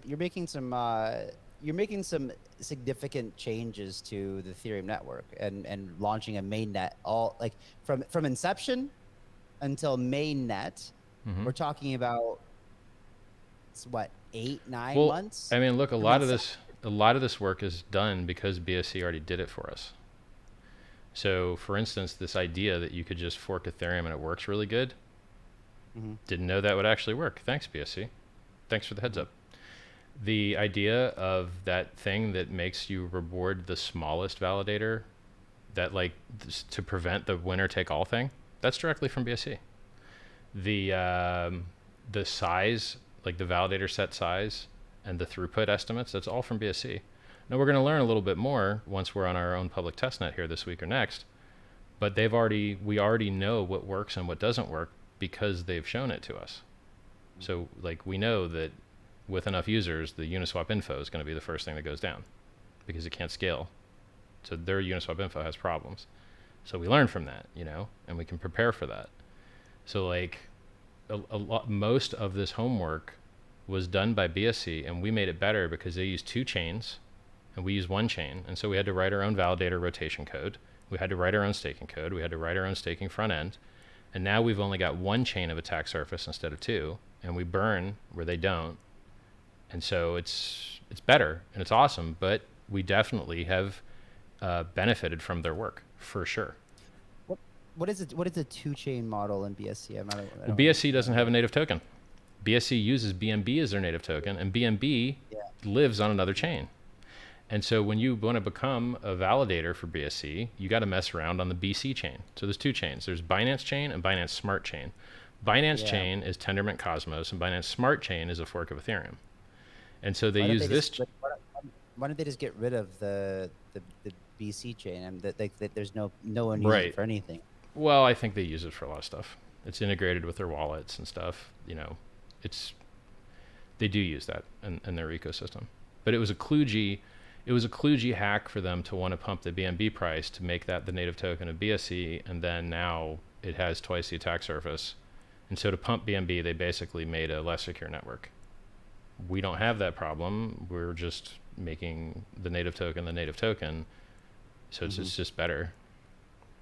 The thing that BNB will continue to have for a while, probably a year or two, probably 2 years, is just they've got more users and they've got more like coins exchanging versus each other. And they've got, you know, so that they do have an advantage there, but how high is the BSC price, or like how high is the BNB price compared to launch? It seems like getting things when they first launch, it works out really well for people. So would you rather, you know, I think there's going to be more opportunity in Pulse than there's going to be in BSC. BSC's actually even has a little bit higher fees now. I think you're paying like 20-cent transactions on BSC now, I think, which is crazy because that would be considered very expensive 2 years ago in Ethereum. You know, like, and they have higher throughput. They have, you know, 200 times higher throughput, or not 200, but 20x higher throughput. And sorry, are you having are your block times the same as BSC or faster? Yep, same. Yep. Same. So we have more validators, not because it's particularly important, but just because it looks cooler. So we have 33 instead of 21, and 33 is my favorite number. But there's no, like, we could have 15 and it would probably be fine, you know? So some of these numbers are just, they're parameters that aren't that important. So do you yet have like a leaderboard of the biggest? Not yet. We got to wait for public testnet. You got to wait for public testnet. We have a leaderboard for sacrificing. We have that. So if you go to Pulse lead, that theoretically should be then the people who are potentially the most viable candidates for. Yeah, sure. Yeah. I mean, but people can delegate their stakes, so that could go any which way. Who knows? But yeah, you could look at pulselead.xyz, and that just shows the Ethereum network, but that's the majority of the sacrifices anyway. So. And a validator can be anonymous. Anybody. Right? Yeah. You can be anybody that wants to be a validator can be. You will have to run a server. You will have to have good uptime. If you have downtime, you will lose money. So for most people, I think delegating their stake to somebody else is going to be a superior value proposition because you can't lose money like that. They can't steal your coins like is happening in ETH 2.0. This project is so good, man. I'm very excited. Very excited. Because it's happening so fast. I'm not used to stuff happening this fast. Usually code is a nightmare. Usually code it takes so long. The fact that this is already done is like, I barely believe it. It's too good to be true. It's crazy. Yeah. I have the right team. I just have a better team now. So. I got lucky. It is happening. It is extremely fast for Yep. for a layer one mainnet, but like it makes sense when you bring into the fact that like you're really not A lot of the doing work a was whole already done. lot. Yeah. A lot of the Yeah. work was already done. I mean, the most hard part about software design is deciding what you're going to do. Actually doing it is less hard. And so having a lot of these design decisions, just we know that they're good and they work, it made life so much easier. Because you just sit in analysis paralysis otherwise, you know? Like, should it be 5-second blocks or 4-second blocks or 3? And then you could spend months just on that question, and it's Yeah. dumb. You should just pick one, run with it, and then learn from the network while it's running. You can just fix it later. You can just fix that later. It's not a big deal. And we already know it's good because BSC uses it. So, have you sacrificed some? I never Some talk about coins. my coins, but you can do all the chain analysis you want, and I don't think you're going to see anything interesting in there. No. You Now- would, and I'm pretty sure that you're smart enough to not let yourself be doxxed anyway on chain analysis. Hey, the sacrifice phase is not yet over. So there's still 5 days left. If you want to support medical research or free speech, time's running out. Timer's on pulsechain.com. I'll go look real quick, see how much time there's left.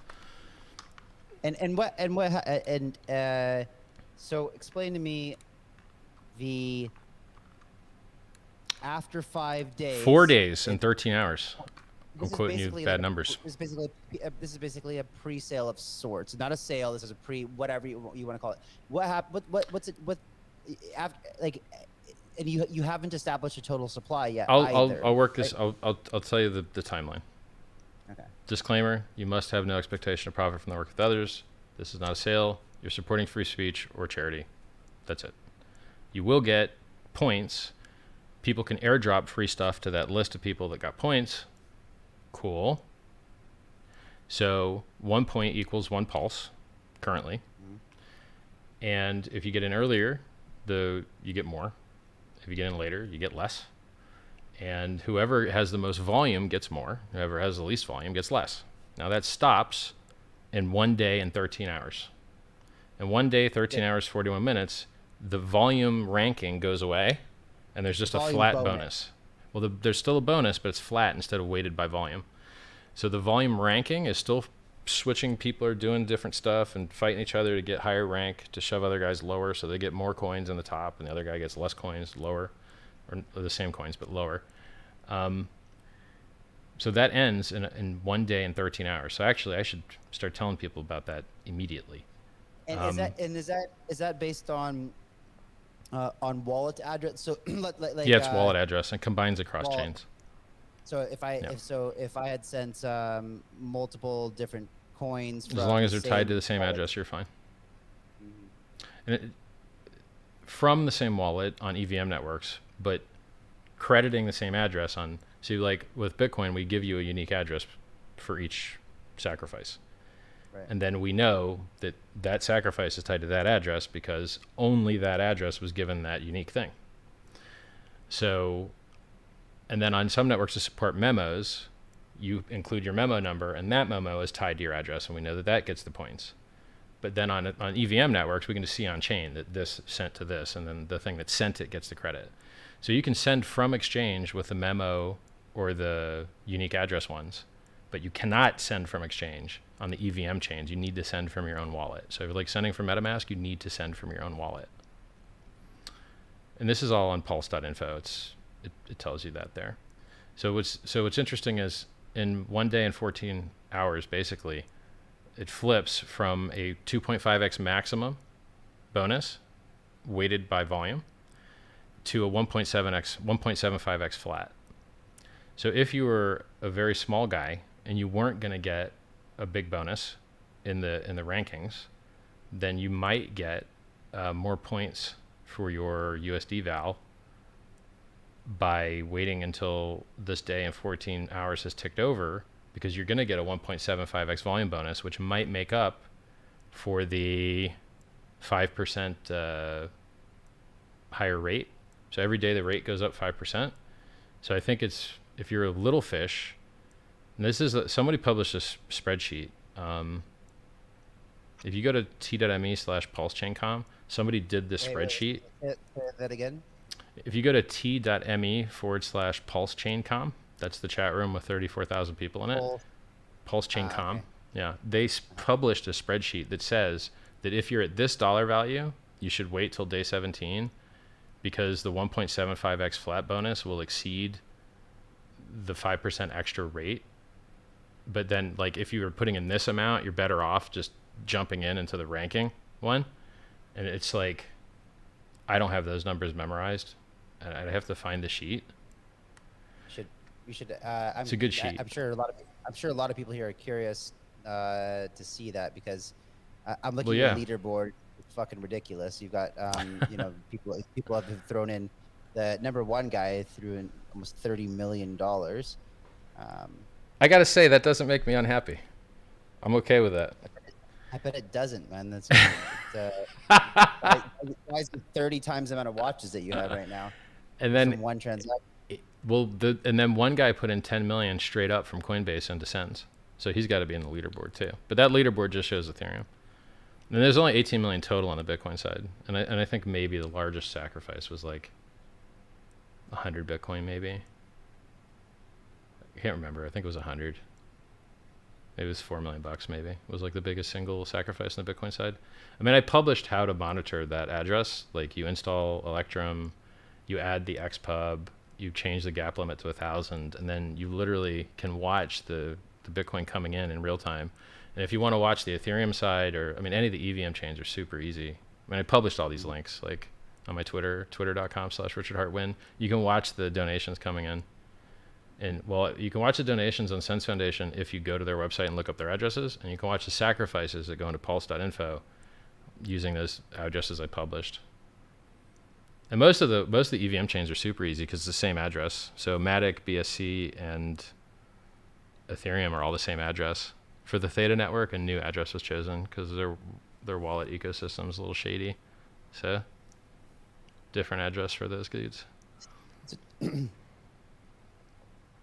So I know that you said that the total supply will be 10,000 times. It goes up as more people sacrifice. So originally the statement was that if the total supply wouldn't exceed 10,000, that we would inflate the supply to make sure that the Ethereum holders are diluted so they can't dump. But they still have enough to participate and love it. So you're going to have Pulse. If you're an Ethereum holder, you're going to have Pulse at launch. You're going to be able to participate. You're going to be able to move your coins to another address so they don't get taken back at the end of the freemium phase. But you're not going to be able to dump the price because you don't have crap of the supply. You have less than 1/10,000th of the supply. And I'm really cheap with handing out free coins because HEX went up 4,000x in price in a year and a half. And so even if you dilute somebody by 10,000x, it still ends up being a lot of money. People that free claimed with their Bitcoin are up 10% on their Bitcoin stack. That's a lot, man. Being up 10% on your Bitcoin stack's a lot. So I'm real careful with handing out free money. Real careful. I'm not going to reward people for being apathetic, and then one day they discover they've got millions of dollars and they just dump it on you. They didn't even participate. They weren't even part of the community. That's not going to reward that. We punish that. You get nothing. You ignore the good thing, you get punished. And so right now, it's going to have a very high supply. I mean, it's going to have like 10,000 times the Bitcoin. It's just do the math. For each pulse, for each dollar, you're getting 10,000 pulse. Or no, 10,000 points. And I can't remember this. It's at least 10,000 times Ethereum right now. For sure. And then as more people sacrifice, that number goes up. So we're going to have a very, very high supply, which has a very low unit price by design. But do you have anything that seems very general in the total supply? I mean, it wouldn't make sense. Well, it inflates. It can be inflated 1% for the dude that can just do whatever he wants with it, the waste his money dude. It can inflate. My estimate is 2.5% to equalize the automated market pairs. And the way that I did that math is that 5% of total ETH supply is in wrapped ETH, and wrapped ETH is what is used for all of the automated market makers. And so just assuming that the only reason anyone ever wraps their ETH is because they want to use it in these automated market maker things, then you have to fix those supplies. And because Uniswap functions as a square, you only need a square root of 5, which is about 2.25. So we just need to inflate the supply. Come on, man. Like, you just, it's. I think it has to inflate an extra 2.5% You're gonna to pull equalize the the number out market of your makers. ass again. There's. Don't you think it's important that that we would establish kind of what the supply? No, but I'm telling you very specifically, it's almost entirely based on the amount that's sacrificed, and the only very small changes other than that are the 1%, which is known, and the 2.5%, which has a little bit of float because we're just using it to equalize the automated market pairs. When Uniswap fork launches on Pulse, it's severely mispriced because the supply of Pulse is 10,000 times larger than Ethereum was. So somebody has to go and fix those. And if you let anybody do it, then the guy who gets to do the first transaction makes all the money and nobody else does. And then what are you going to do? Auction that off? Or just, since everything's launching at 0, don't worry about it? Or the smarter idea in my head is you have a bot do it, and then that bot puts liquidity somewhere else, and then no one can stop the game from being played. So let's say the paid network for fun doesn't like P-paid, and they want to stop the game from being played and not support it on the front end and stuff. That's fine. But they're still going to be paid on an ERC20 network over here. And so there's still going to be a derivative value estimate of your project because your token with its ticker is going to be on an automated market maker on Pulse, whether you like it or not. You literally can't stop it. And so whether you want to support the Pulse network or not, people are going to be able to speculate on the value of paid in that automated market maker, even if the only relationship is a light in name alone one. And so that the ability for people to not be able to stop the game from being played, unless they just straight up have admin keys and like USDC and USDT have, they can just make it so the transfers don't work anymore. But for everybody else that just has like lighter admin keys, like maybe you just control the front end, but you can't just mint new coins. Actually, I think you can mint new coins. I think that was the last bug, what happened.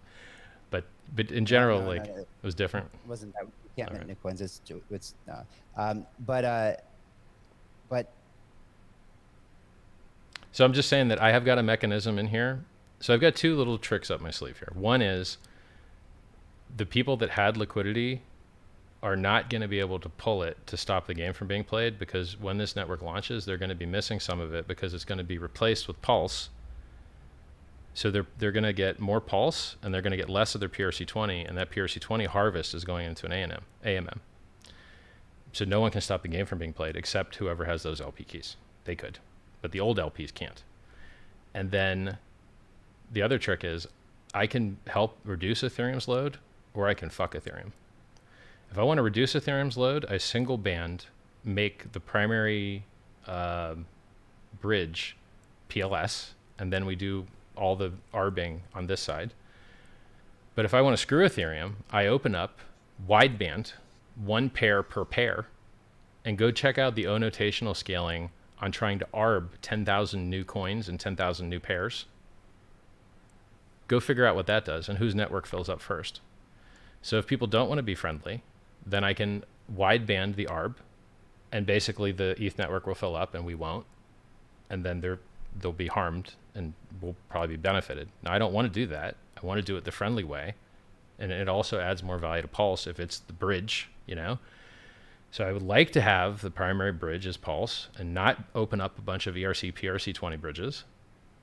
But if I get fucked with, then I will do it the harder way, and their network will be harmed. So I have interesting things I can do. What can you? I don't understand. I was just trying to look at HEX for a second here, and like, how does one the market cap doesn't show up at all on CoinGecko, on CoinMarketCap. It shows on CoinMarketCap. Type HEX into your search bar. No, on CoinGecko doesn't. No, yeah, the market cap is not there on CoinGecko, but on CoinMarketCap, I'm a little bit confused because It says that your market cap it would theoretically put you at it would put you at right around just under Dogecoin as far as your Well, $22 billion. Is that let me tell you a little story about CoinMarketCap. So let's go on page 3 of CoinMarketCap. CoinMarketCap. I never go to the site. I don't like it either. Okay, now let's go to page 3. Okay. Maybe here we go.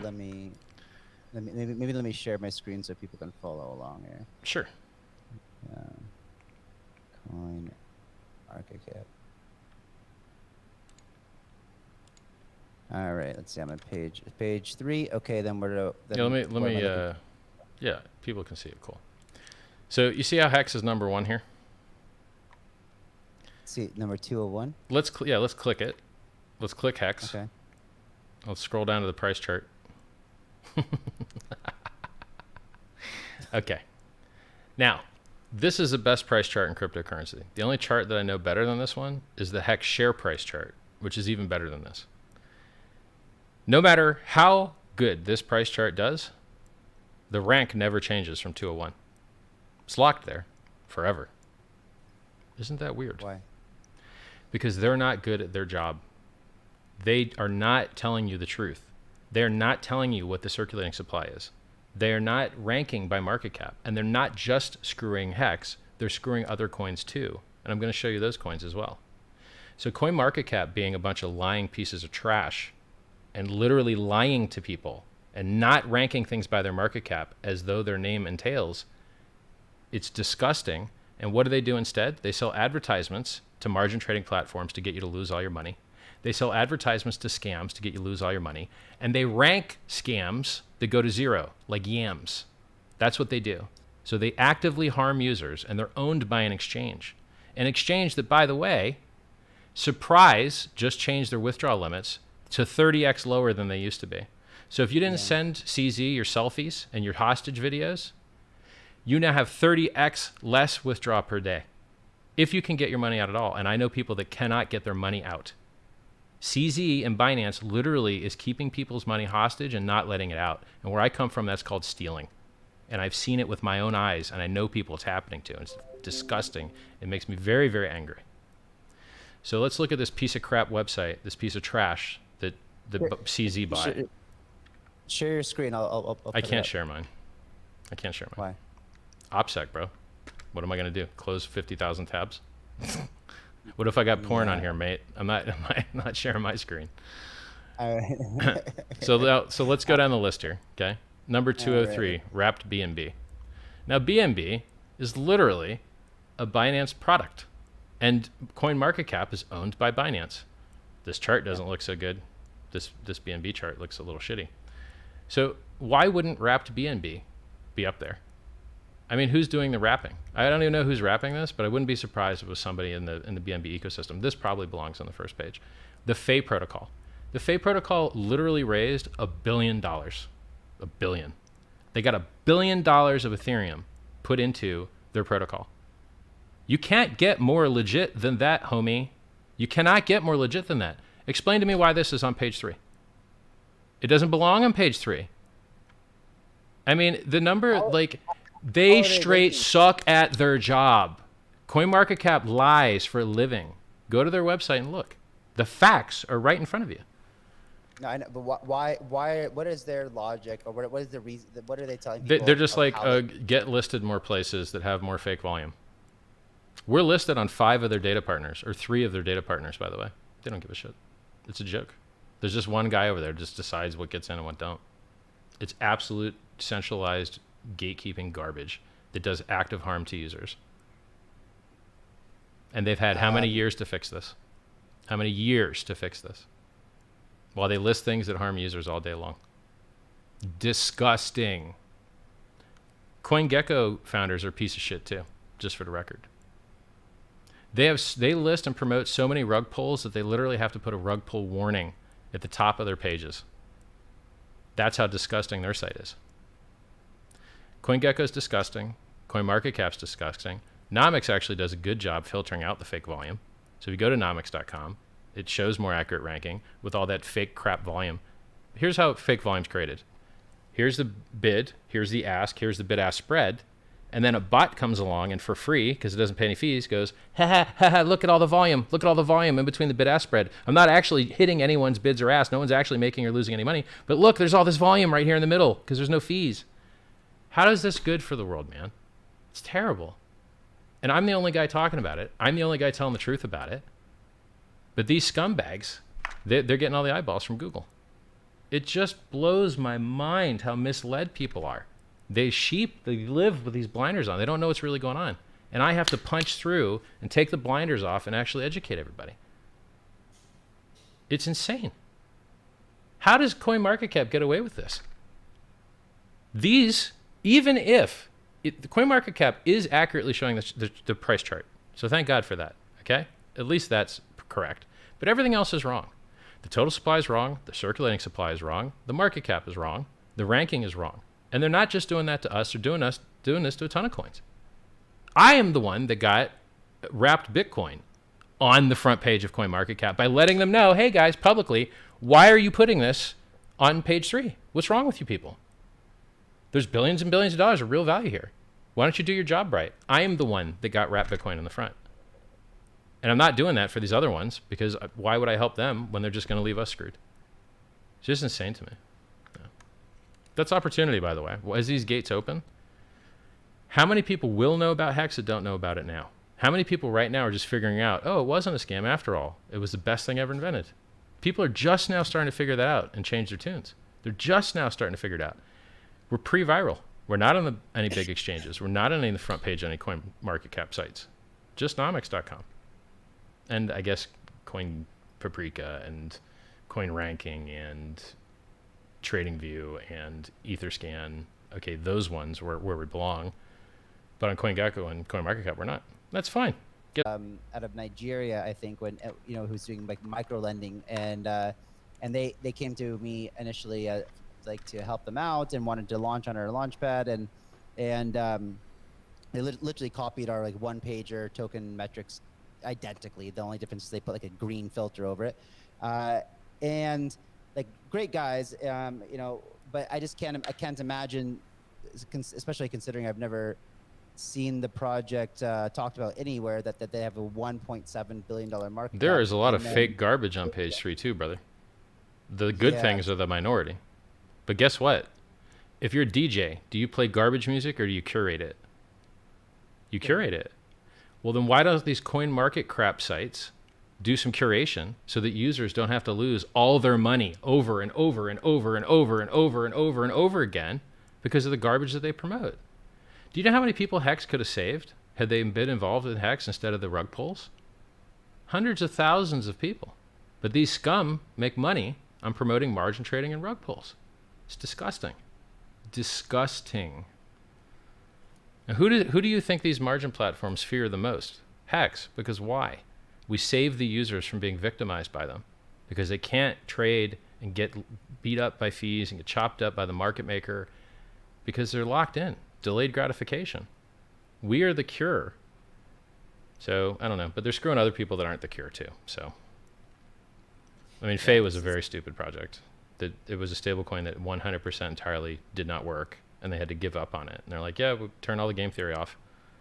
It was like, oh, oops. Like, yeah, it was a dumb idea to start with.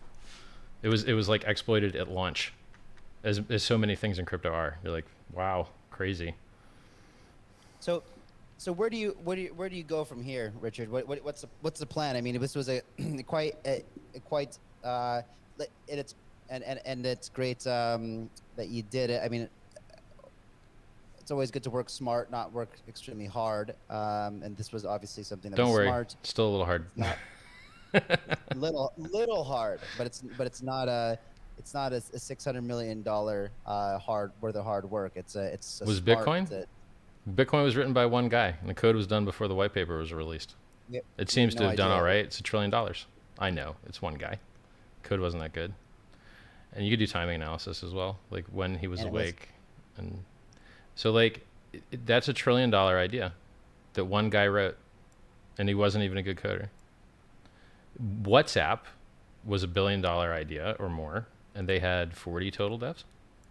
So this idea that you can make absolutely insane, amazing changes in the world by just turning the right screws, but knowing where those screws are, it's a big deal.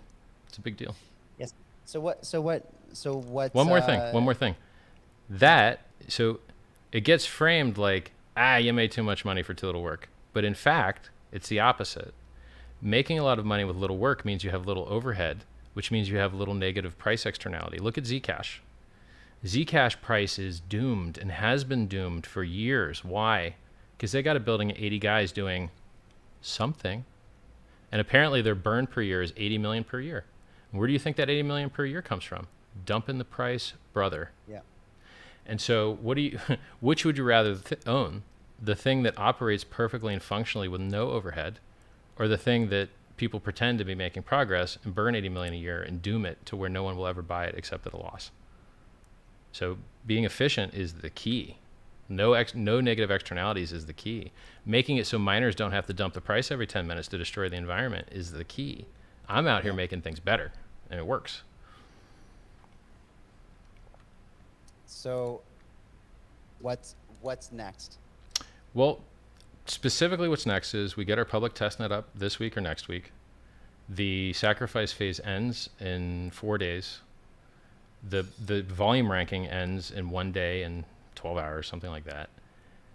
Then once those are complete, we can do the hard work of trying to time weight these things. And if time weighting is too hard, we just won't do it. But we're going to try and time weight it, because like things that are publicly traded and have margin trading already, they've got time weighted feeds that they use to liquidate people. So those are easy to pull.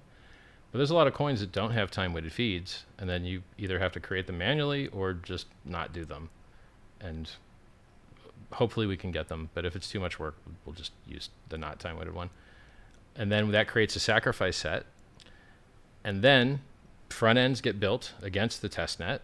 Go to hex.com, maybe paid, Uniswap, and whoever else wants to come along. I've gotten a lot of calls. A lot of people are interested, a lot, particularly launchpads. I think the most popular type of crypto business that's been approaching me are launchpads. They really love it.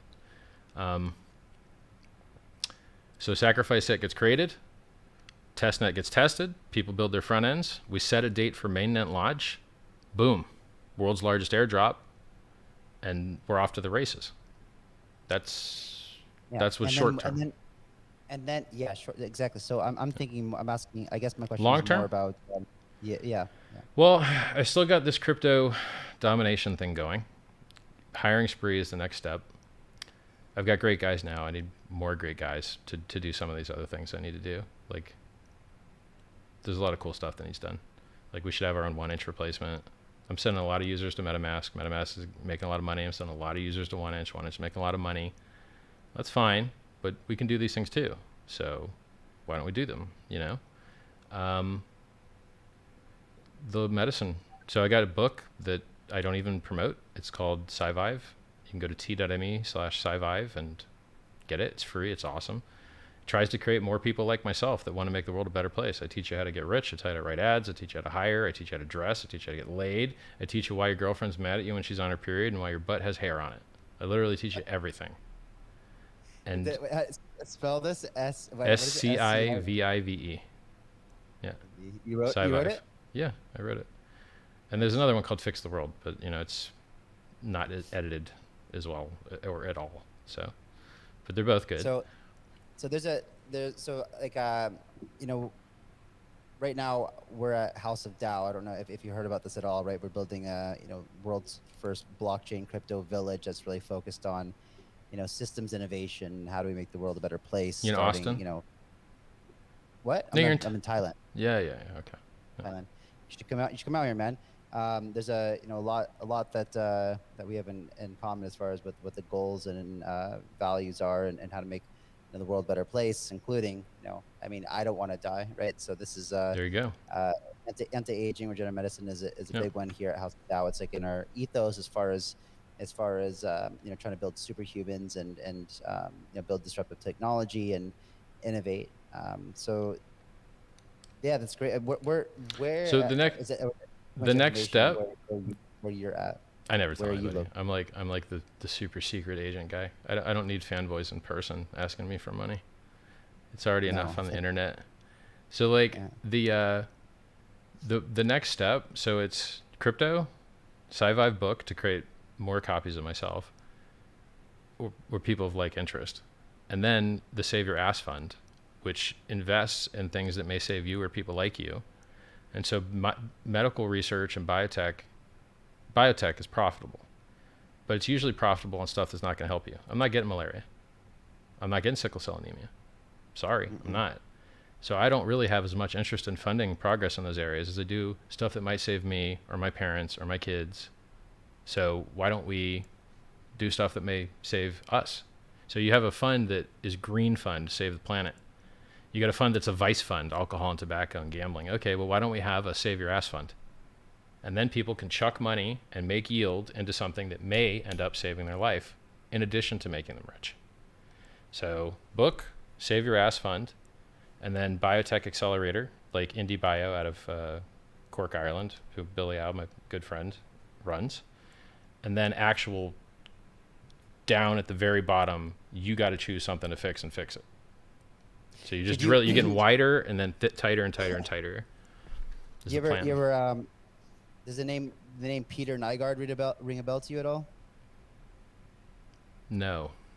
No, he was I met Peter Nygaard when he was 69 years old. I was at the A4M, American Academy of Anti-Aging and Medicine conference in Las Vegas. When I met him, he was 69 years old. He looked 75 or 80. He was, overweight, frail, brittle hair, skin, but his mother had just passed away from a heart condition, and he realized that he looked in the mirror and said, "Holy shit, I'm next." And this guy was he's a billionaire, much like a Hugh Hefner type of lifestyle with all of his girlfriends and extravagant, and flew his own his custom made 737 around the world and blah blah blah. Baller. That's pretty baller. Not too many of those guys. There's like the guy from there's one rock and roll dude, I can't remember what band he was in, that flew his own like 737. Then there was like Led Zeppelin had a plane for a while, and then John Travolta's got. I think John Travolta might have a. Trump has. So I started. Tony Robbins has got one. Since I've been so passionate about anti-aging since like 18, when I met him and his son at this anti-aging show, his friend's name is I'll just leave him out of it because he's disassociated himself with this guy. So anyway, met his son. We became friends. Eventually, he invited me over to one of Peter's parties on Sunday, and like I found out what he was doing. So at that show that I met him at was his journey into trying to not die, right? And so he basically was trying to learn everything he could, and accelerate the rate at which we were doing science to figure out this problem that disease we're all born with of aging and dying, and so I was really intrigued and did everything I could to try to get in his inner circle. But unless you were a hot chick or rich or a doctor, he didn't want to talk to you. So it took me like 3 or 4 times. Every time I saw him, I threw a quick snippet of something interesting in there to try to catch his attention, to say, hey, like, I know what's going on. Finally, I caught his attention by sharing something interesting, and then started, long story short, after a lot of persistence, he started working with him, and so we flew together on this jet around the world, and basically we would just follow up on leads. If there was like some scientist in some small town in China or something that was working on something that potentially could be interesting, we would fly out there and go meet the guy with our own scientists. We review the research and make some decisions. Either this guy is selling snake oil, or had something very, very interesting, but we couldn't tell the safety study, the safety of it yet. So maybe a bit more research was needed. Maybe the guy was some more progress needed to be made, and the guy was underfunded. So maybe we'd form some type of fund the guy or whatever, and whatever it was. But if the products or treatment that we were evaluating seemed like it had potential, but and it didn't seem like it could hurt you, he would adopt it into his protocol. And so eventually we built a protocol, and we did extensive testing all the time. Every single biological marker you can test, we tested for. And after some time, after like the first year, it managed to increase telomere length by 30%. And the second year increased telomere length by 30% and short telomeres. And so it was like something remarkable. And at every type of marker that you could actually test for, he was able to get them from what a doctor would tell you, yeah, that's your average sperm count for a 70-year-old man, or that's your average bone density for a 70-year-old man, that's your average, T cell count. Able to get all of that stuff, all these results back to what a doctor would say, yeah, that's healthy for a 25-year-old. So the protocol that we had put together was actually working on a lot of different parts of his body for regenerating. Good. So he was on the modern day quest for the modern day Ponce de Leon, the quest for the Fountain of Youth. I googled him real quick, and it seems like he's gonna. Yeah, have he's to... in trouble right now. He's in trouble right now. So he's going down. It looks like he's going to jail. Yeah, so it's weird. I don't understand. I never understood this. Like, I don't know what's up with really, really rich people going to jail for like sex stuff. Like, if you're just like a medium rich guy, you can have sex like pretty easy. Like, you don't. Like, why does everyone get so spicy with it? I don't get it. Well, it's about. I think it's about this obsession of power. This guy had to have new women all the time, and it was almost like dominance or something like that, And so he would have his girlfriends go look for other girlfriends. And he should just make a FetLife account and be done. I don't know, man. Like, none of those people on there are going to prison. I don't. Are they? I don't know. I don't have an account. That had a lot,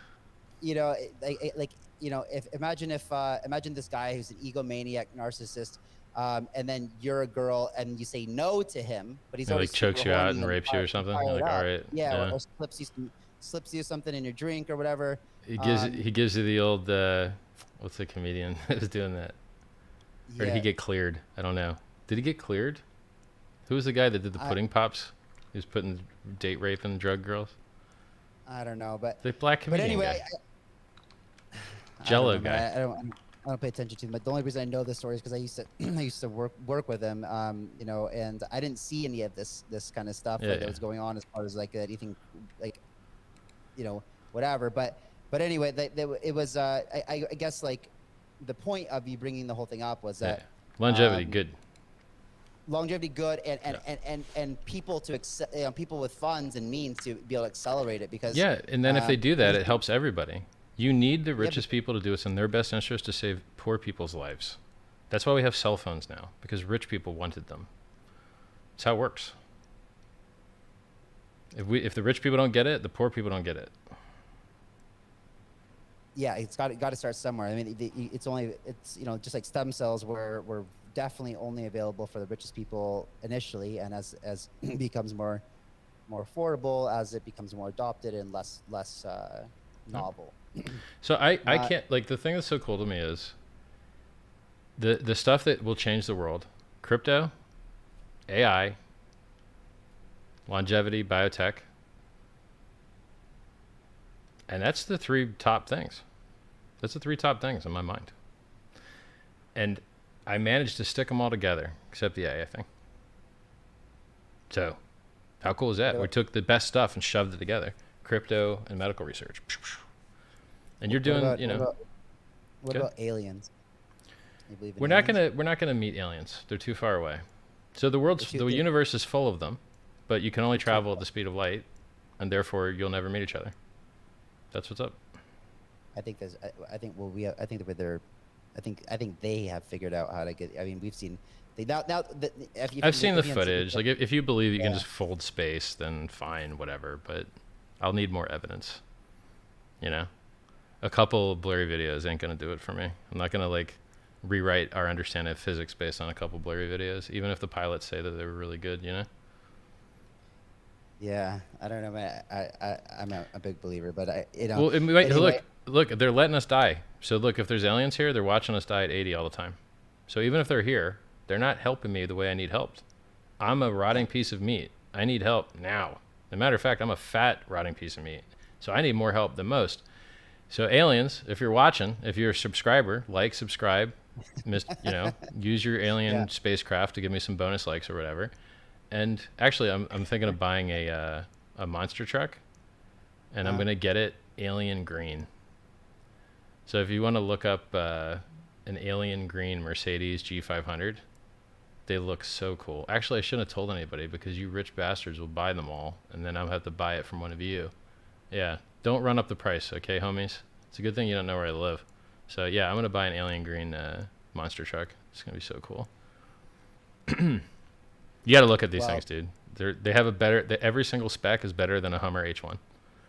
Entry angle, exit angle, everything. Horsepower. Those Hummers H1s were sick, man. That's why I wanted that. My first vehicle. It's like they look cool. They look cool, man. They look epic. They're sick. All right, Richard. I'm gonna wrap it up here, man. It's my pleasure, man. Let's have some more chats offline. Sounds good. I think that's actually sorry. One more thing before. Sure. So what I would like to do, and like guys in the comments below, I think there's a lot of other things that like we care about in this world, and the things that we're trying to address at House of DAO. And I'm pretty sure, Richard, you probably have a lot of insight on a lot of things that I care about the most, like the education system, like the way that we raise families and children, relationships. You'd love some of my videos, man. I got a video on the education system, how to solve it. I tell you how to solve politics. I got my old videos, my oldest videos. They're good.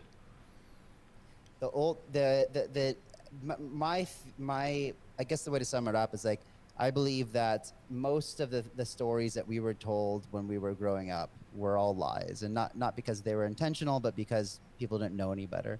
And now that we've been able to, we just have more information and tools, and can observe the way that people have grown up in that system.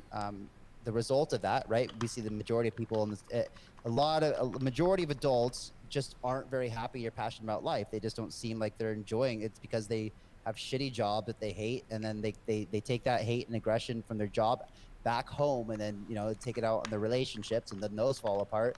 And this can all be changed, if we completely innovate on the way that we start from the beginning. And this is kind of the whole philosophy about what we're doing at House of DAO, and the whole, so it's all about innovating on the systems that we do. And so I think let's chat offline. Let's figure out some topics that we both have some good input on. And I'll give you a good quote. Thoreau: "The mass of men lead lives of quiet desperation." That's enough of the quote. Yeah. It's good talking to you, man. Keep on keeping on, bro. Too. Yeah, you too, brother. Thanks so much for your time. Thank you, man. Cheers, Talk everybody. to you, bro. Bye-bye. Ciao. Hey, in case everybody's still here, magically, go to https://pulsechain.com. You only have a day and 12 hours to get your volume rank where you want it to be. And then it transitions over to a flat 1.75x volume, and the rate will be 5% higher each day. Go to t.me/SciVive. Get your free SciVive book. Go to twitter.com/RichardHartWin. I called the top on the day. A real smart guy to follow. Follow me there.